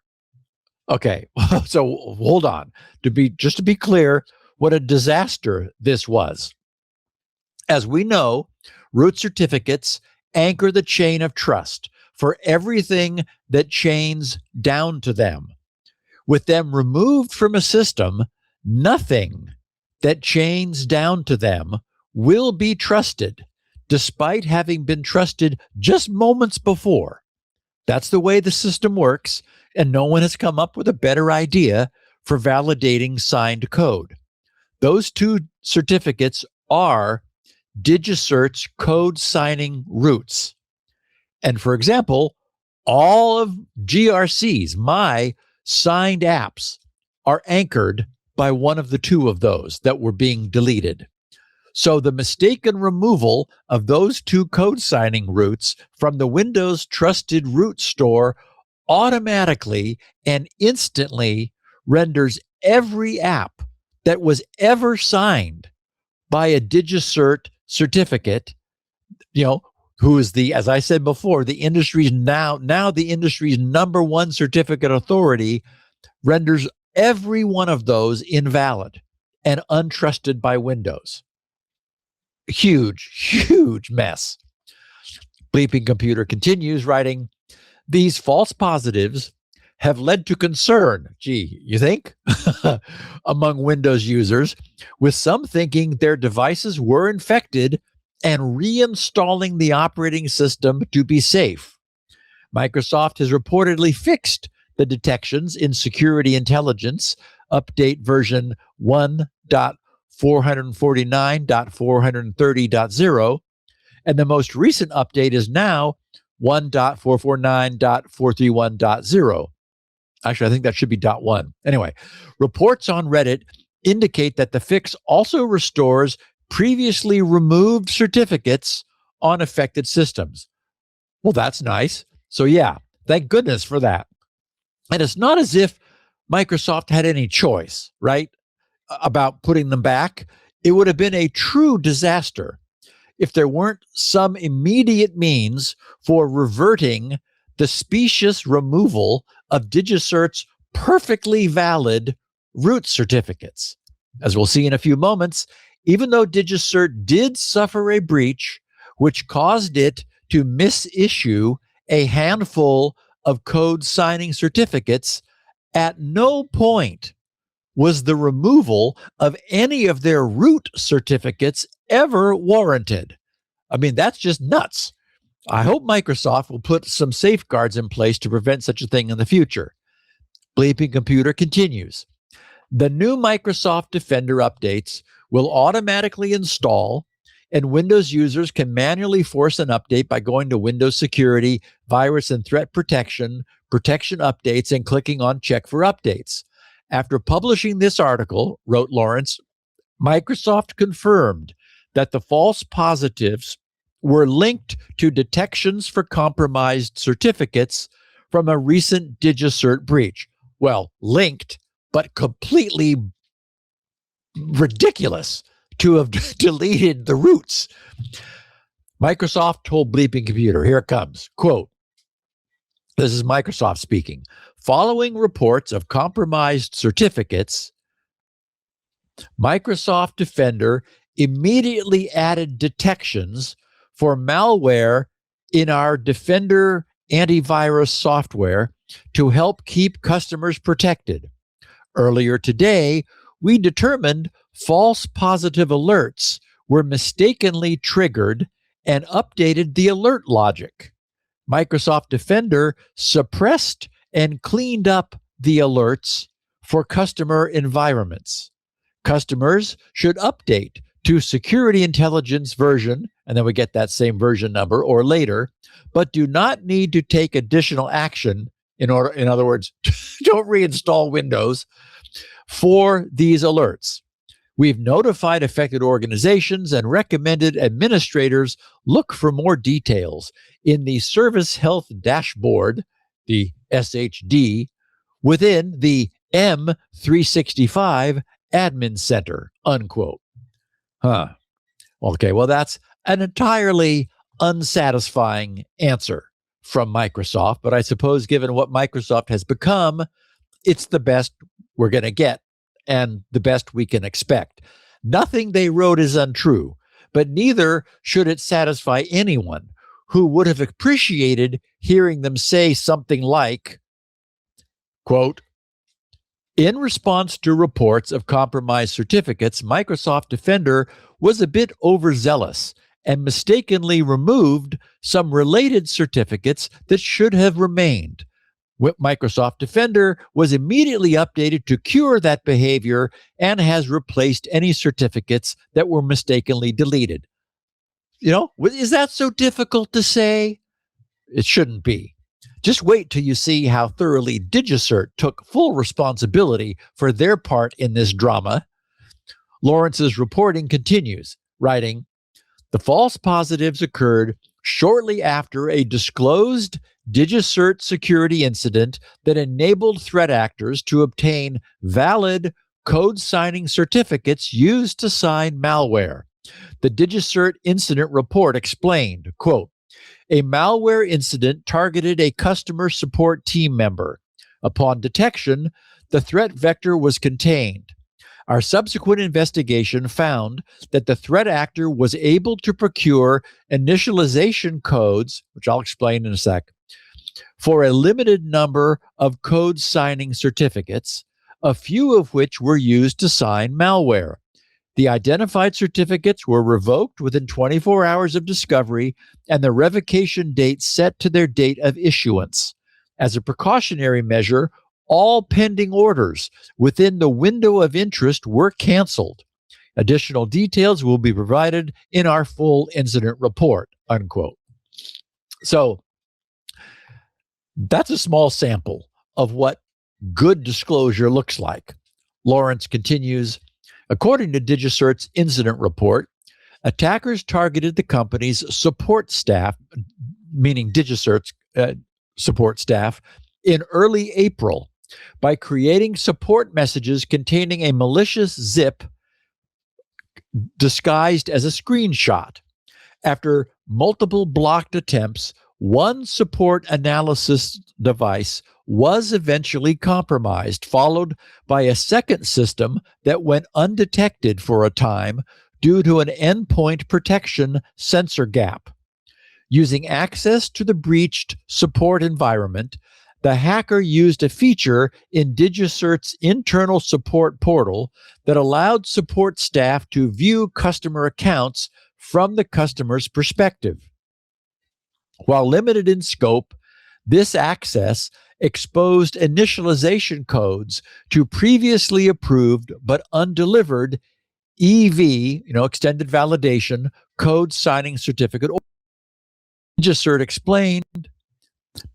explained possession of an initialization code combined with an approved order is sufficient to obtain the resulting certificate. Since the threat actor was able to obtain these two pieces of information for a finite set of approved orders, they were able to obtain EV code signing certificates across a set of customer accounts and CAs. So, great explanation there. Lawrence says, DigiCert says it revoked 60 code signing certificates, including 27 linked to a Zong Stealer malware campaign. DigiCert explained 11 were identified in certificate problem reports provided to DigiCert by community members linking the certificates to malware, and 16 were identified during our own investigation. This aligns, writes Lawrence, with earlier reports from security researchers who had observed newly issued DigiCert EV certificates used in malware campaigns and reported them to DigiCert, which of course, that's the nightmare scenario, right? I mean, all of the reasons I had to jump through all those hoops in order to get myself an EV certificate, actually not even an EV, just a standard validation certificate, is what all of this other mechanism is designed to prevent from happening. Researchers including Squibbly-Doo, Malware Hunter Team, and Gonxia reported that certificates issued... I should make you read hacker handles every week. No. Squibbly-Doo says this? Okay, I'm going to go with it. Squibbly-Doo, that's right. Issued to well-known companies such as Lenovo, Kingston, Shuttle. Now, these are the companies to whom these stolen certificates were issued, right?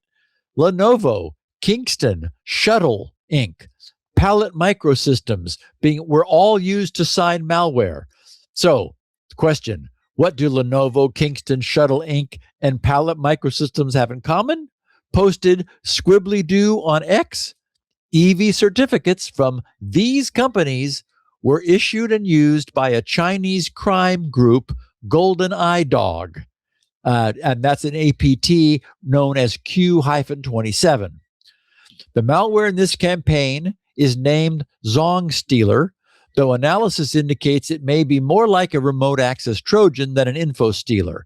The researcher says the malware was distributed through the following attacks: phishing emails deliver a fake image or screenshot, a first stage executable that displays a decoy image, retrieval of a second stage payload from a cloud storage such as AWS, and the use of, wait for it, signed binaries and loaders, including components tied to legitimate vectors or vendors. So trusted because signed by DigiCert.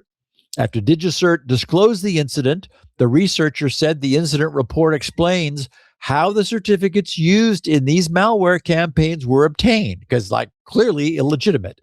It should be noted that the certificates flagged by Microsoft Defender are root certificates in the Windows Trust Store and do not match the revoked DigiCert code signing certificates used to sign malware. Okay, so that's the great reporting posted Sunday before last by Bleeping Computers founder Lawrence Abrams. Security industry experts have been citing DigiCert's upfront incident report as a model of how this should be done. Starting 21 days ago, DigiCert began issuing a series of incident reports, with each succeeding report updating the previous one, with the final report being posted 7 days ago, exactly 1 week ago. DigiCert named this event, this final event, Endpoint 2, which is that's the system where this bad guy was not immediately discovered. And their final report begins with this statement: "This is an updated version of our full incident report, which completes the investigation of Endpoint 2. Their own overview description differs somewhat from what third parties reported and provides some additional detail. They summarize the whole thing saying, on 2026-4/2, so April 2nd, a threat actor contacted DigiCert's support team a threat actor, right, the bad guy, contacted DigiCert's support team via a customer chat channel and delivered a zip file disguised as a customer screenshot. So they were saying, I have a problem. I don't understand how your portal works. Here's a screenshot of the problem. The file contained a .scr, which we know is a screensaver, executable containing a malicious payload.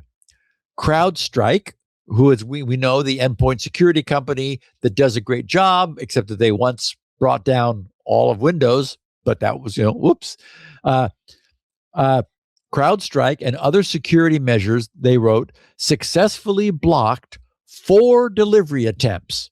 Caught this guy, said, nope, sorry, bad. A 5th attempt compromised Endpoint 1, a machine used by a support analyst. This delivery attempt was detected and contained by our trust operations team on April 3rd. So 5 attempts, 4 were blocked, 1 got through. The next day it was discovered. They wrote, following an immediate internal investigation based on the telemetry data at hand, it was assessed that the incident had been contained. Okay, so that's their summary. Then we receive an interesting narrative, some of which Lawrence posted, but the deeper details are interesting. So DigiCert said, so this is DigiCert, writing it all up. DigiCert received the initial third-party report related to this incident on April 5th. Additional third-party reports are identified in the timeline. So, okay, just to recap before we go any further, the penetration occurred on April 2nd. DigiCert's trust operations team determined it had been contained the next day on April 3rd. And the first third-party report that is coming from some other outside source saying, hey, we got some malicious code here that's signed by like a certificate of yours that's fresh. So the first third-party report of malicious code found in the wild, signed with a then valid DigiCert EV code signing certificate, occurred the next day, the following day on April 4th. So that's going to bring DigiCert to full attention. They report DigiCert regularly receives certificate problem reports from community members and security researchers for code signing certificates, and proven key compromise cases are revoked pursuant to the code signing baseline requirements. Initial problem reports ultimately linked to this incident report fit within the normal pattern of such revocations. Okay, so they revoked the certificate. Then 10 days go by. They write, on April 14th, further investigation identified that Endpoint 2, a different machine, a machine used by another analyst, was also compromised through the same delivery vector on April 4th. So that this had a 10-day window. CrowdStrike was not installed on that endpoint, meaning the compromise was not detected during the earlier April 3rd investigation. The machine was established more than meaning endpoint 2, this newest machine, they said, was established, meaning, set up more than 3 years ago. Because our end user machine logs are retained for 3 years, we cannot determine why CrowdStrike was not installed on this particular endpoint. Okay, so, at this point, it really doesn't matter why. What matters is that because CrowdStrike was not installed on that second infected endpoint 2 machine, it's infected when undetected for 10 days. But in the interest of a full forensic after the fact, how did this happen, investigation, they would have liked to know exactly why that machine had apparently never been under the protection of CrowdStrike. Their records only go back 3 years, and that machine predates that logging cutoff. So today, they have no way of knowing what happened back, when that machine was initially brought online, why it didn't get CrowdStrike. And now, of course, given that they found one machine that was missing its protection for an unknown reason, the question becomes what other sensitive machines might also be missing their protection. You can imagine that they're going to go find out. Their reporting continues, writing, "Our trust operations investigation found that the threat actor used the compromised analyst endpoint to access DigiCert's internal support portal. The threat actor used a limited function within the customer support portal, which allows authenticated DigiCert support analysts, the people that we talk to as DigiCert customers, I've done that on a number of occasions, to access customer accounts from the customer's perspective to facilitate their support tasks." Makes sense? This access is restricted and does not permit actions such as managing accounts, users, API keys, or submitting or managing orders. However, the threat actor was able to use this function to access, probably meaning view, initialization codes for orders that were approved but pending delivery for EV code signing certificate orders across a finite set of customer accounts. They write, "Possession of an initialization code combined with an approved order is sufficient to obtain the resulting certificate. Since the threat actor was able to obtain these two pieces of information for a finite set of approved orders, they were able to obtain EV code signing certificates across a set of customer accounts and CAs." Okay, now, so just to put this in context, if you're wondering about DigiCert's phrase, across a set of customer accounts and CAs, the notion of, why would it be more than one like them, CA? The notion of differing CAs could seem strange since we're only talking about DigiCert. But remember that when I was out shopping around for a new code signing certificate provider earlier this year and finally settled upon IdenTrust, I discovered that a surprising number of the many apparent alternative certificate authorities all shared utterly identical prices, terms, and conditions with each other and with DigiCert. It quickly became clear that DigiCert had been busily gobbling up much of the competition. So all of these alternative CAs had just become different storefronts for DigiCert. And what they've just written confirms that these various fronts were all sharing DigiCert's common back end.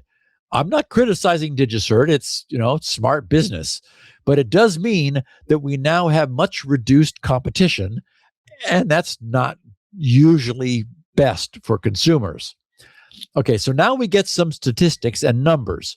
They write, during our investigation between April 14th and 17th, as DigiCert identified certificates potentially affected by the threat actor's actions, we revoke them. DigiCert revoked 60 certificates issued from the following CAs. And there's 4 of them: DigiCert Trusted G4 Code Signing. And they've got a bunch of different specs on that. And another of the same.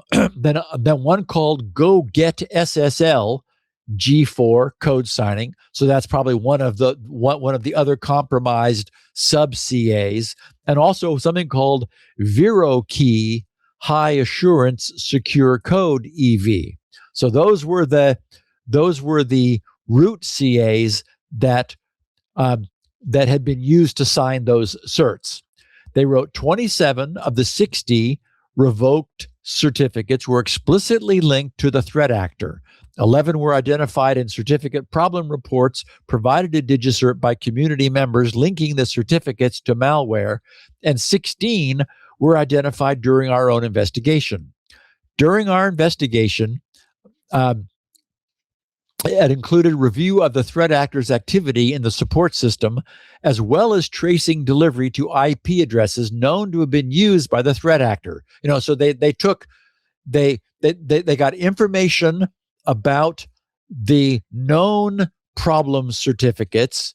Then they looked at the metadata surrounding the issuance of those certificates, and then were able to use that to broaden their search and find any other certificates that the same threat actor had also managed to issue to itself. And so they were able to say the IP addresses used by the bad actor to install certificates included, and they provided in their report unredacted IPs, 82.23.186.8 and so on. There's a bunch of them there. So those are the IPs that the bad guy used in order to compromise DigiCert. They said, in addition to the 27 fraudulently issued and revoked certificates identified above, 33 of the total 60 certificates were revoked during our own investigation as a precautionary measure. For these certificates, we could not explicitly confirm customer control. In addition, pending orders were canceled, closing access to the threat actor. All identified certificates were revoked within 24 hours of discovery, with the revocation date set to their date of issuance. So, note that we keep seeing this language within 24 hours of discovery. This is DigiCert explicitly asserting that it has carefully followed the well-established, CA browser forum guidelines for proper CA behavior.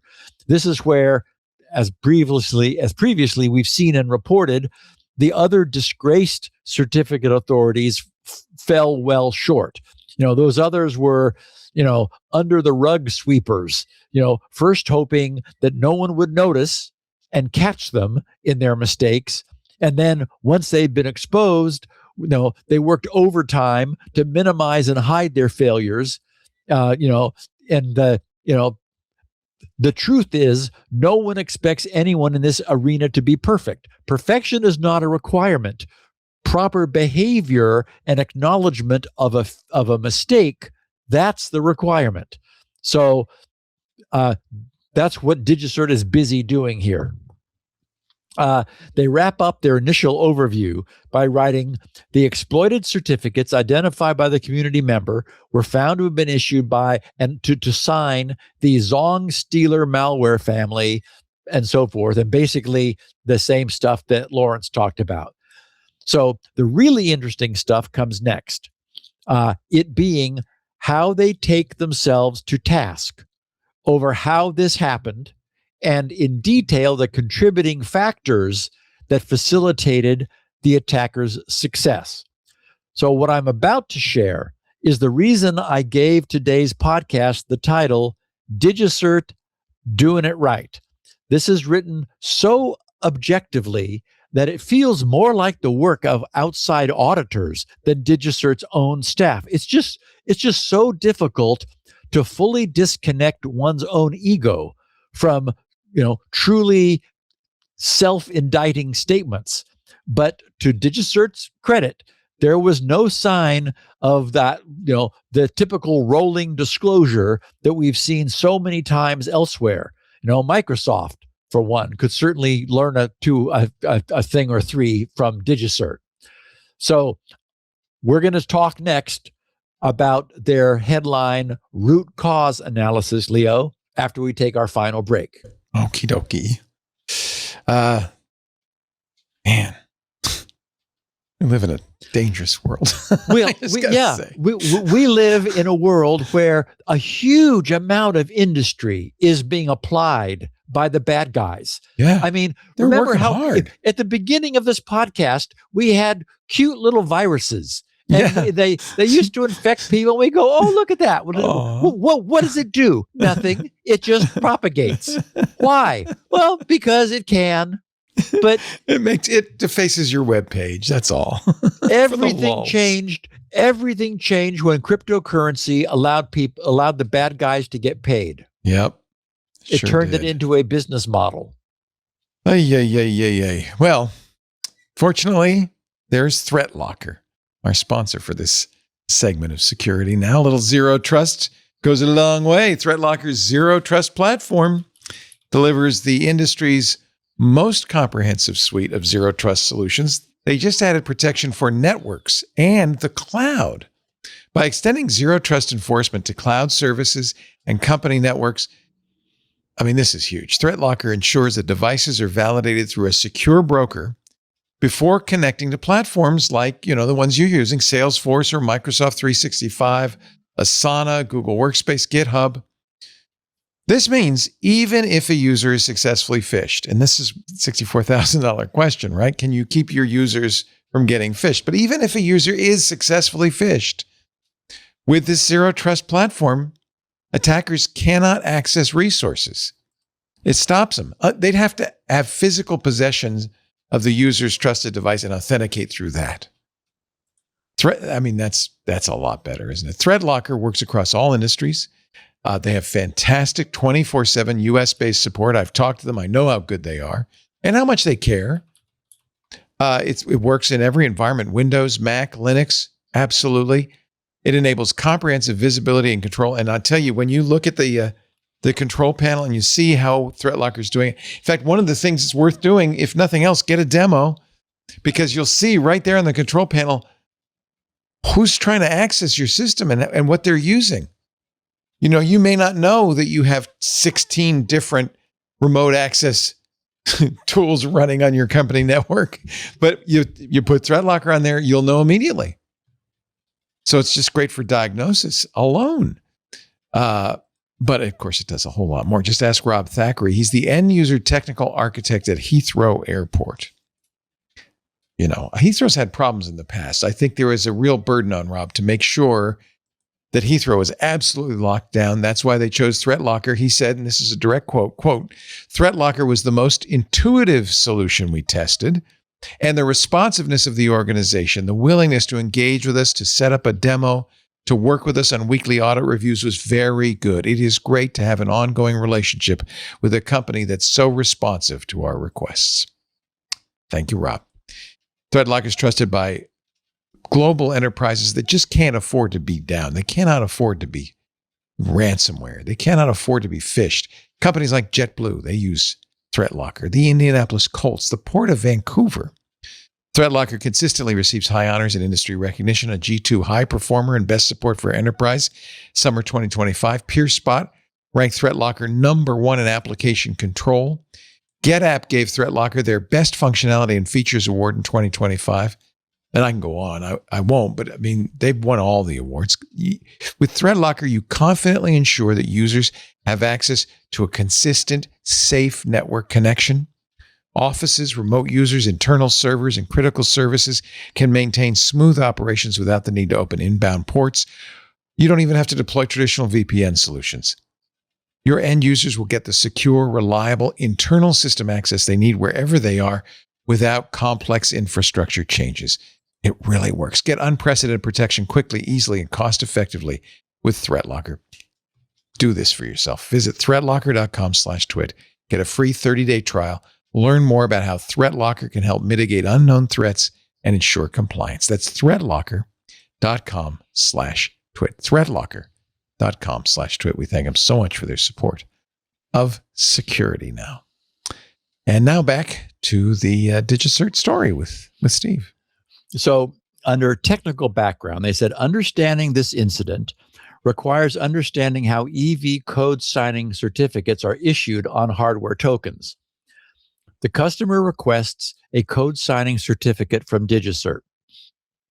Following validation, DigiCert securely provides what they call an initialization code. We've heard that term throughout this, an initialization code to the customer. The customer installs, or already has installed, DigiCert's hardware certificate installer software locally, meaning at their end. The customer inputs the initialization code into the installer, which generates key pairs on the hardware token and submits the public key to the CA. The CA generates the certificates against the approved order. The installer retrieves the resulting certificate and installs it on the token. They said the process is described in a public knowledge base, and they provide the link. Possession of the initialization code combined with an approved order is functionally sufficient to generate and retrieve the corresponding certificate. The initialization code operates as a bearer credential for the approved order and is single use. This feature made it apparent which initialization codes have been used.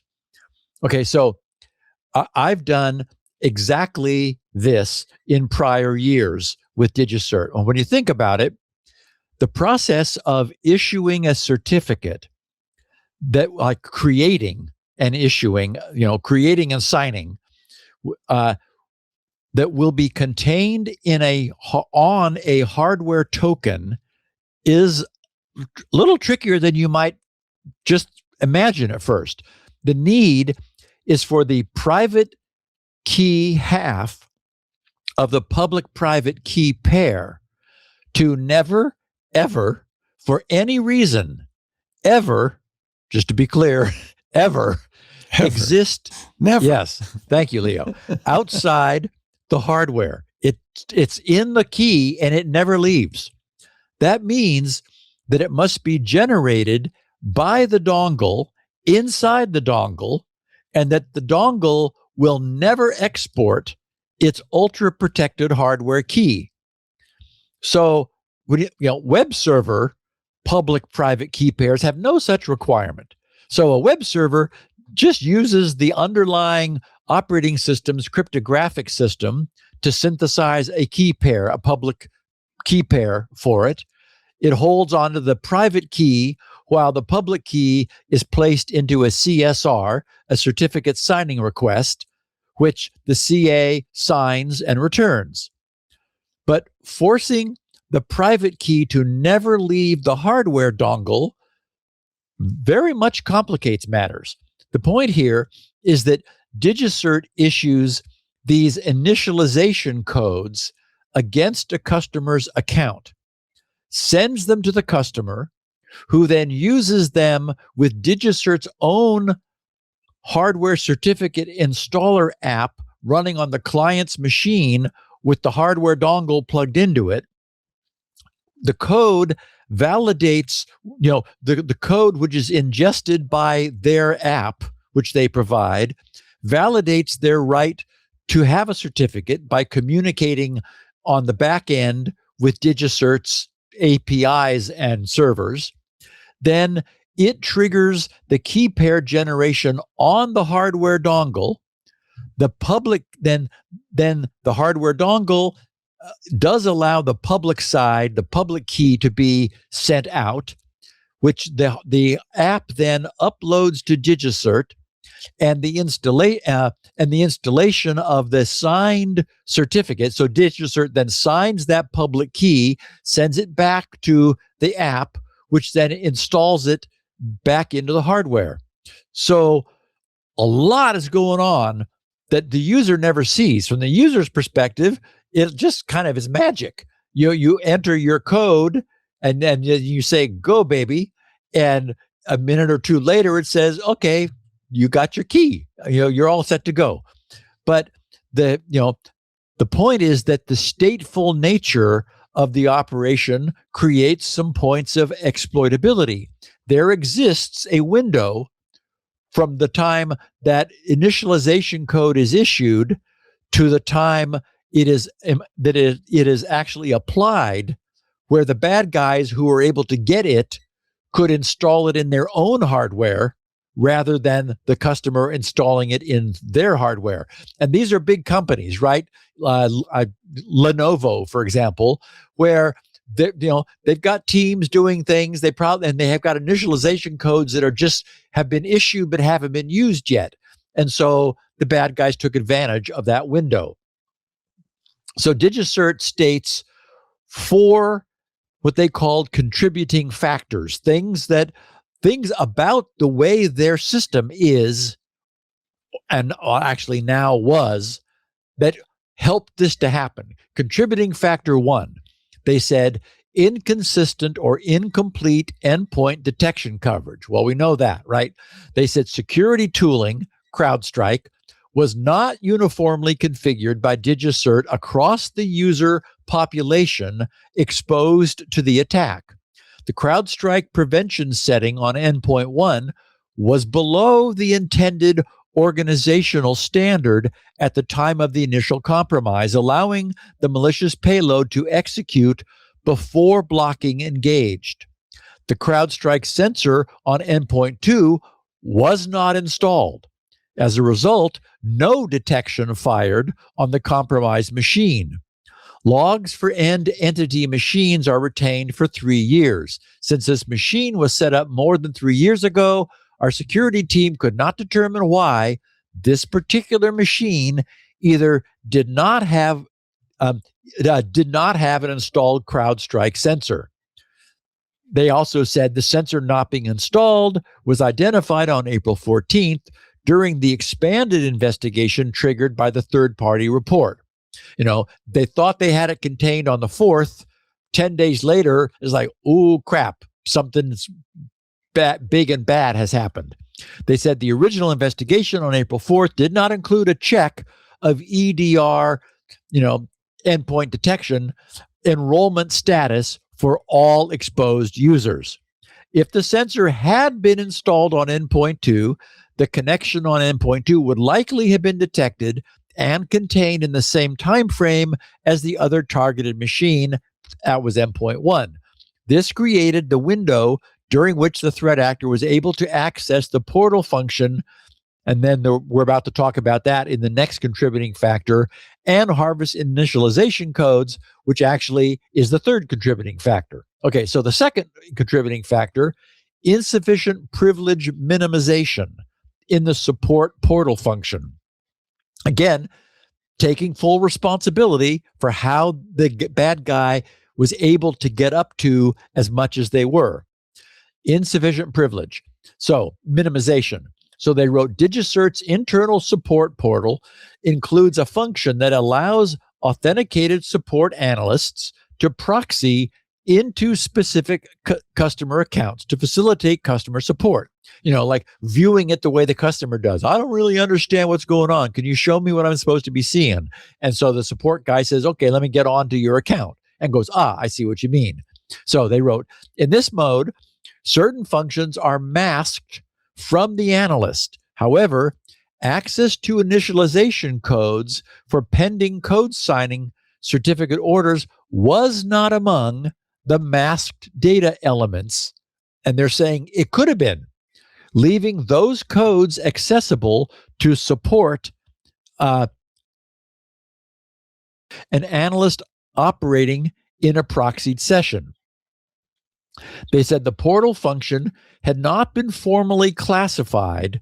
The portal function had not been formally classified within DigiCert's Privileged Access Management, PAM, framework.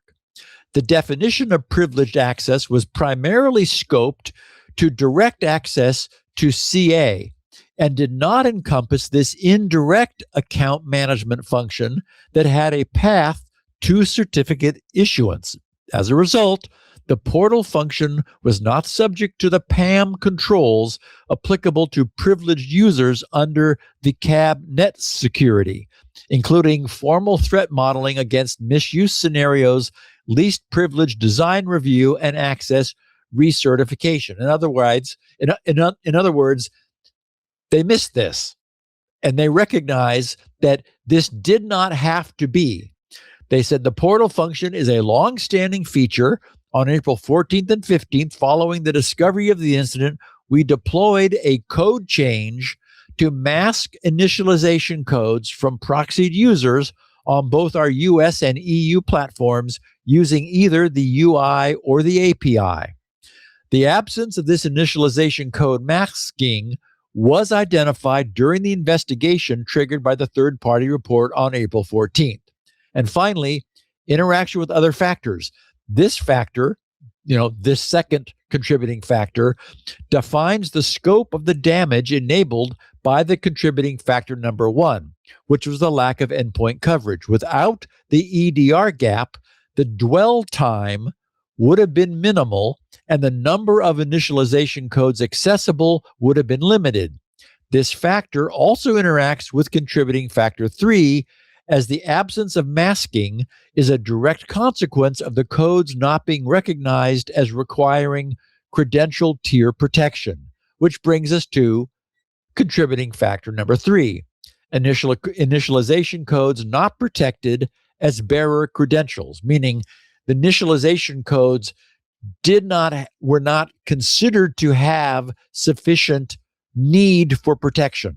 They wrote, the EV code signing certificate pickup workflow was designed with a threat model that assumed initialization codes would only be accessible to the validated subscriber, delivered via a secure channel and entered by the subscriber into their local hardware certificate installer.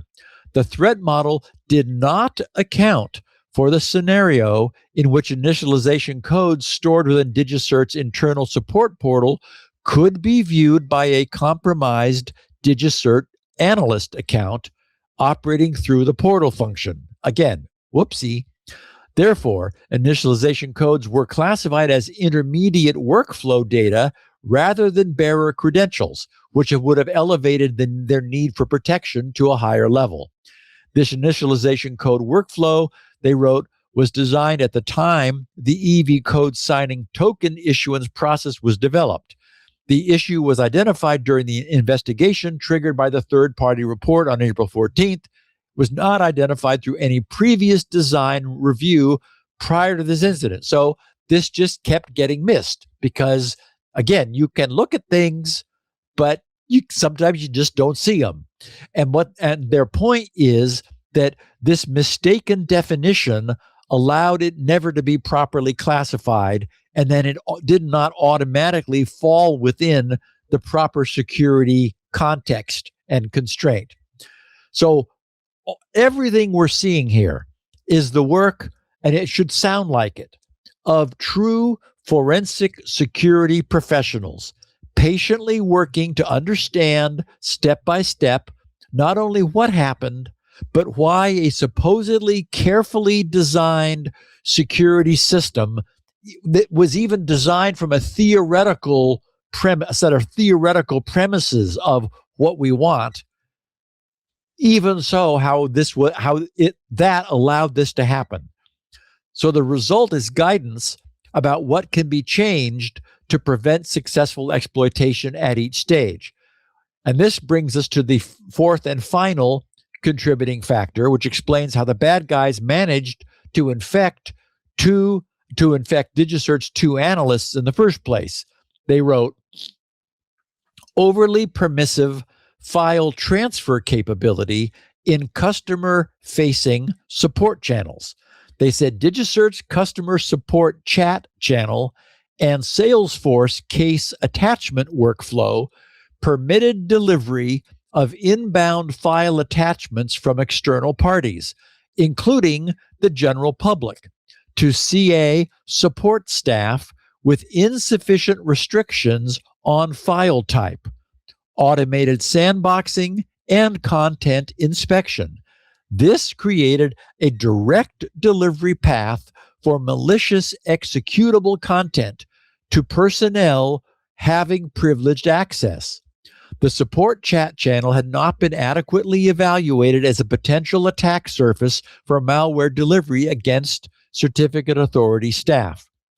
The support chat channel and Salesforce case attachment integration were operational prior to this incident. The delivery vector was confirmed on April 4th and 5th, at which point additional malicious zips were identified across other Salesforce cases and removed, which is significant, right? There were other infections that hadn't had a chance to take hold. Corrective controls, file type restrictions, sandboxing evaluation are in progress as described in action items. The number of channels by which customers can reach support staff has grown. The file controls on the chat channel were believed to be sufficient prior to this incident.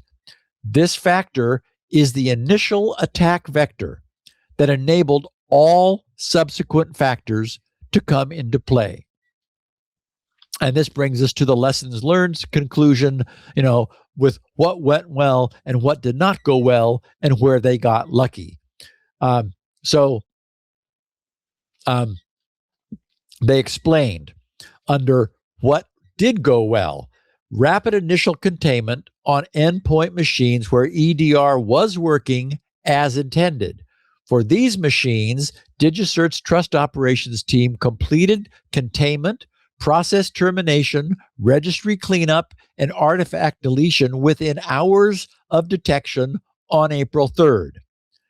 Also went well, proactive identification of the full delivery chain. They were able forensically to catch that.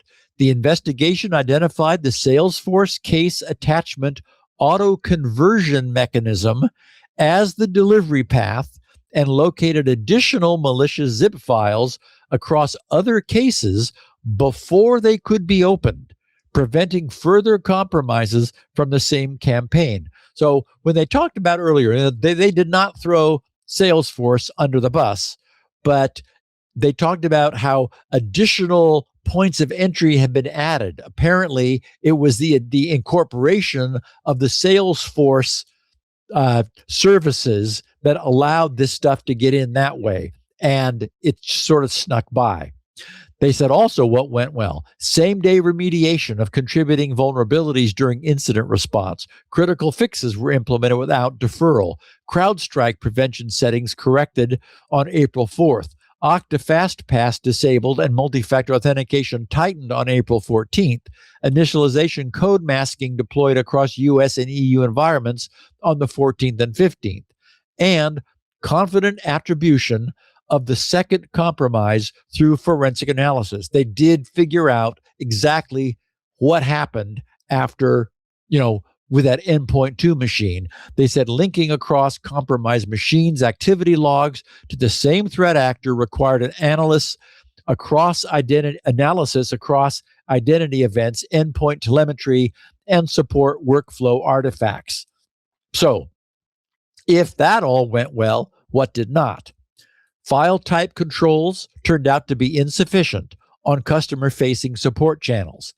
Inconsistent and incomplete EDR coverage enabled a blind spot that was unknown prior to the incident and that directly enabled the attacker's dwell time, giving them 10 days.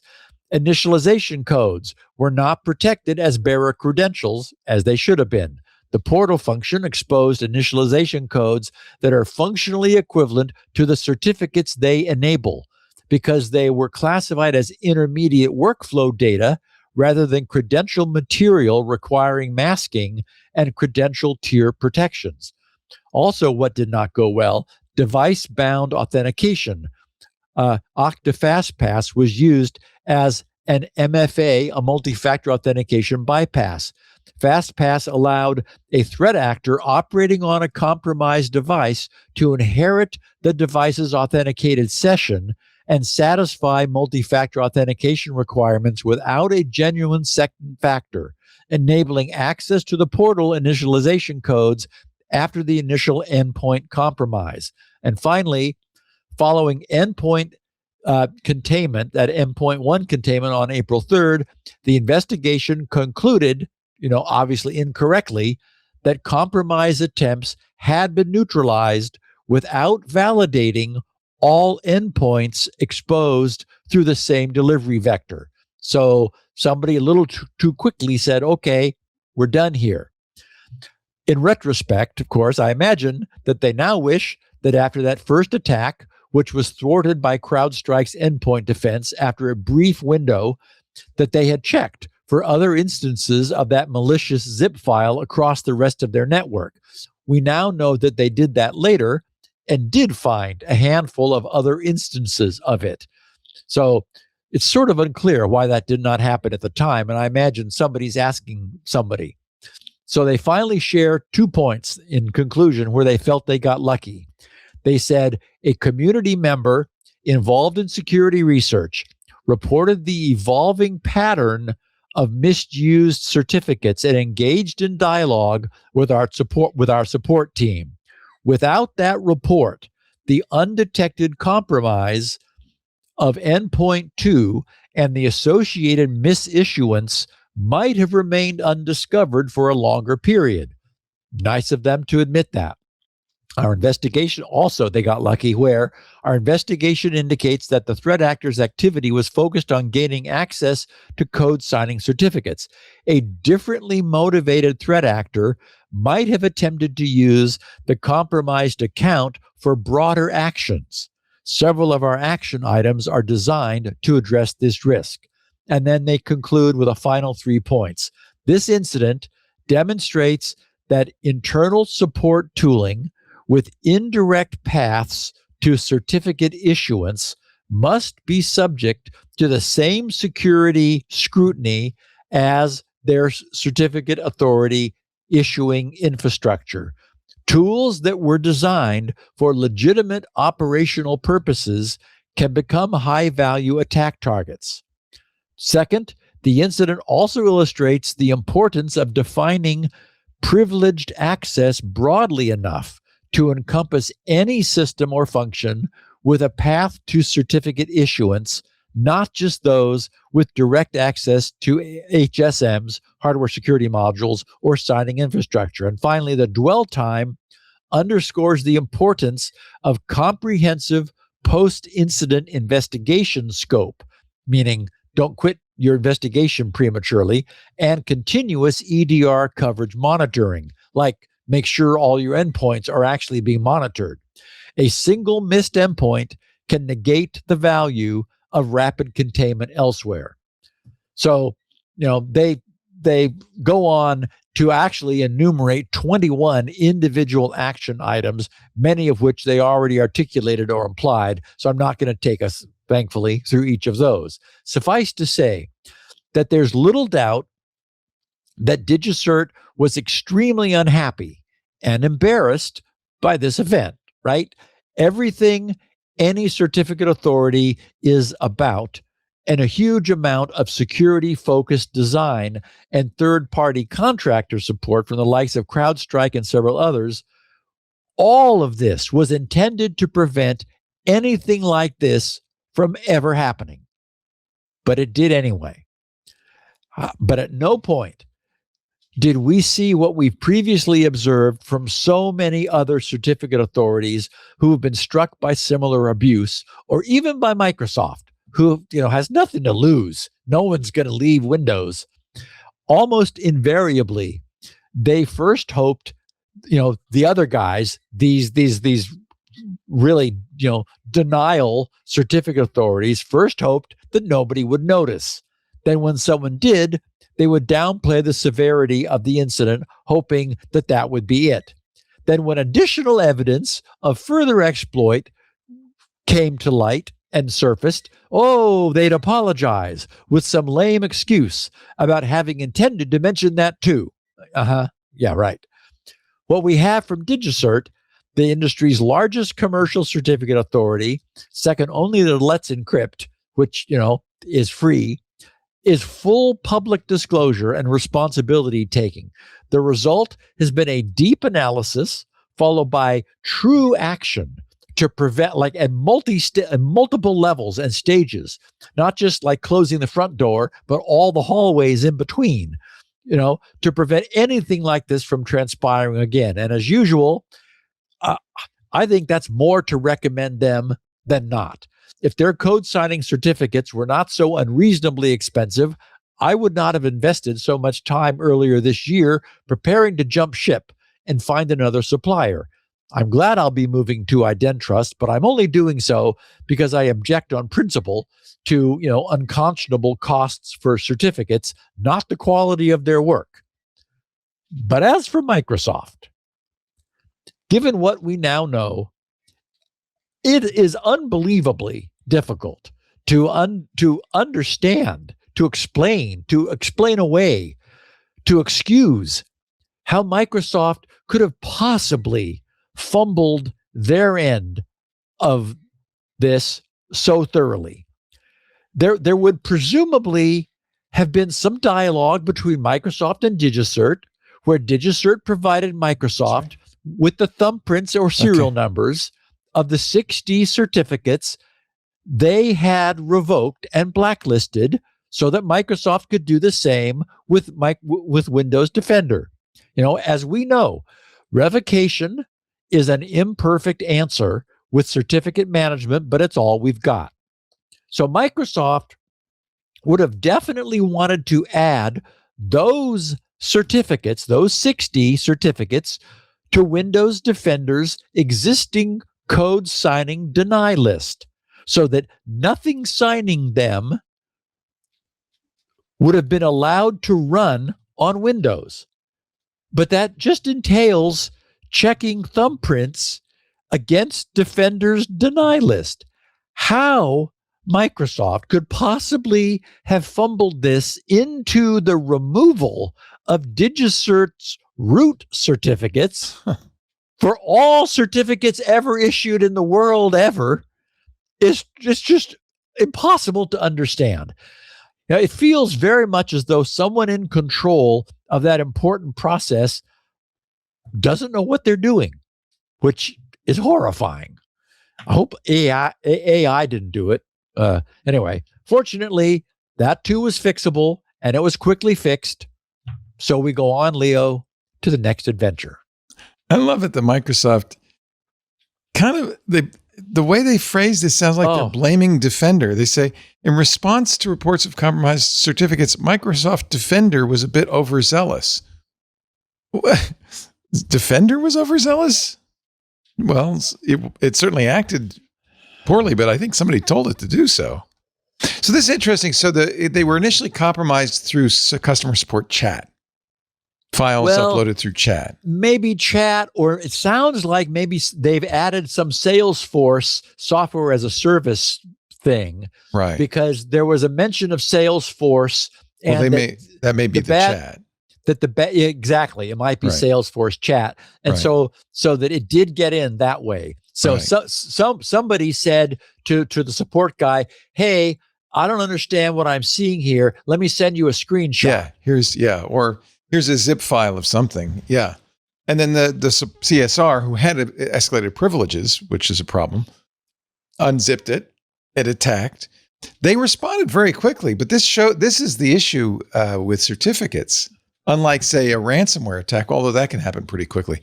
But if I have 10 minutes with DigiCert and I can get their root certificates, I'm golden. I don't need more than that, more time than that. Yeah. Wow. And I mean, one of the things that I did think was that we clearly have a system. We have so many security firms that are looking for malware. When they talked about, an industry partner or a third party, it was some security firm who they didn't identify that called up and said, hey, we're seeing some malware that was signed an hour ago by Lenovo, and it's your cert. So what do you think about that? And then, we have, there's a lot of closed loops here. Oh, yeah. It's good that they're closed and that they're looping. There's really a huge kind of web of threat analysis. It's a big ecosystem. It's a really big ecosystem, and they know that they have to work hand in hand. They have to work together. So in some ways, that's been the response to all of these attacks is a much improved, I think, early warning system. Which, here I am trying to publish my little software and being blackballed by Windows Defender. You'd think that with this system working as well as it is, they could wait until actually seeing malware and then call DigiCert to report me. But no, Defender says, I don't know about this. They removed the entire brain instead of just the tumor. They just said, well, just take the whole brain out. You don't need that, do you? Yeah, we decided we're not going to trust anything DigiCert has ever signed. I mean, it's unbelievable. Crazy. Yeah, that's a very bad response. It's almost, it feels like a panic response. Like they were so freaked out that they overreacted. And it wasn't Defender doing this. It was some human, or maybe some AI. I don't know. I don't think it sounds like somebody really to go in and remove a root. You had to know you were removing. At no point did the response to DigiCert require removing anything. Right. It meant checking thumbprints. Right. Does this thumbprint match? That's all. So how it got extended? I mean, again, I do actually wonder. I had the thought before I was recording this with you, Leo.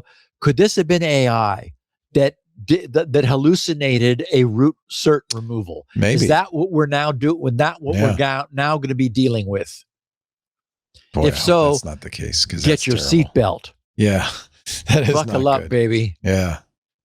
Well, what a good story, though, and I'm glad DigiCert did the right thing. Oh. I just, a hat tip to those guys. The fact that they ruthlessly not only, investigated, but then self-reported. Yeah. I mean, no one could ever take issue with the way they're behaving. I'm sure that was their goal too, right? I mean, they don't want anyone to have any doubts about them. And who would after this? I would trust them more now. Right.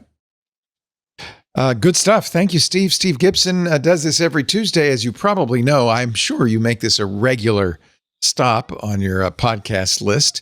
You can catch the show live if you want to get it right away. We stream it live as we're doing it Tuesdays right after Mac Break Weekly. That's 1:30 Pacific, 4:30 Eastern, 20:30 UTC. The live streams, of course, in the Club Twit Discord, but also YouTube, Twitch, X, Facebook, LinkedIn, and Kick. So watch wherever you want. If you aren't around on a Tuesday morning, then or afternoon or evening, depending on where you are, it's a podcast. So you can always get copies of the show.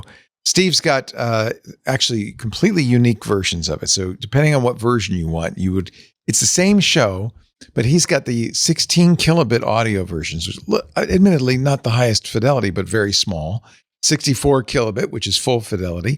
He's got the show notes, which are amazing. And I think a lot of people like to read along as they're listening.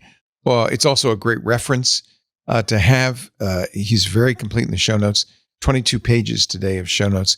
You'll get those either via email or directly from his website, grc.com. He also has transcripts. Take a couple of days because they're written by a human. They go up a couple of days after the show. So that's a good way to search.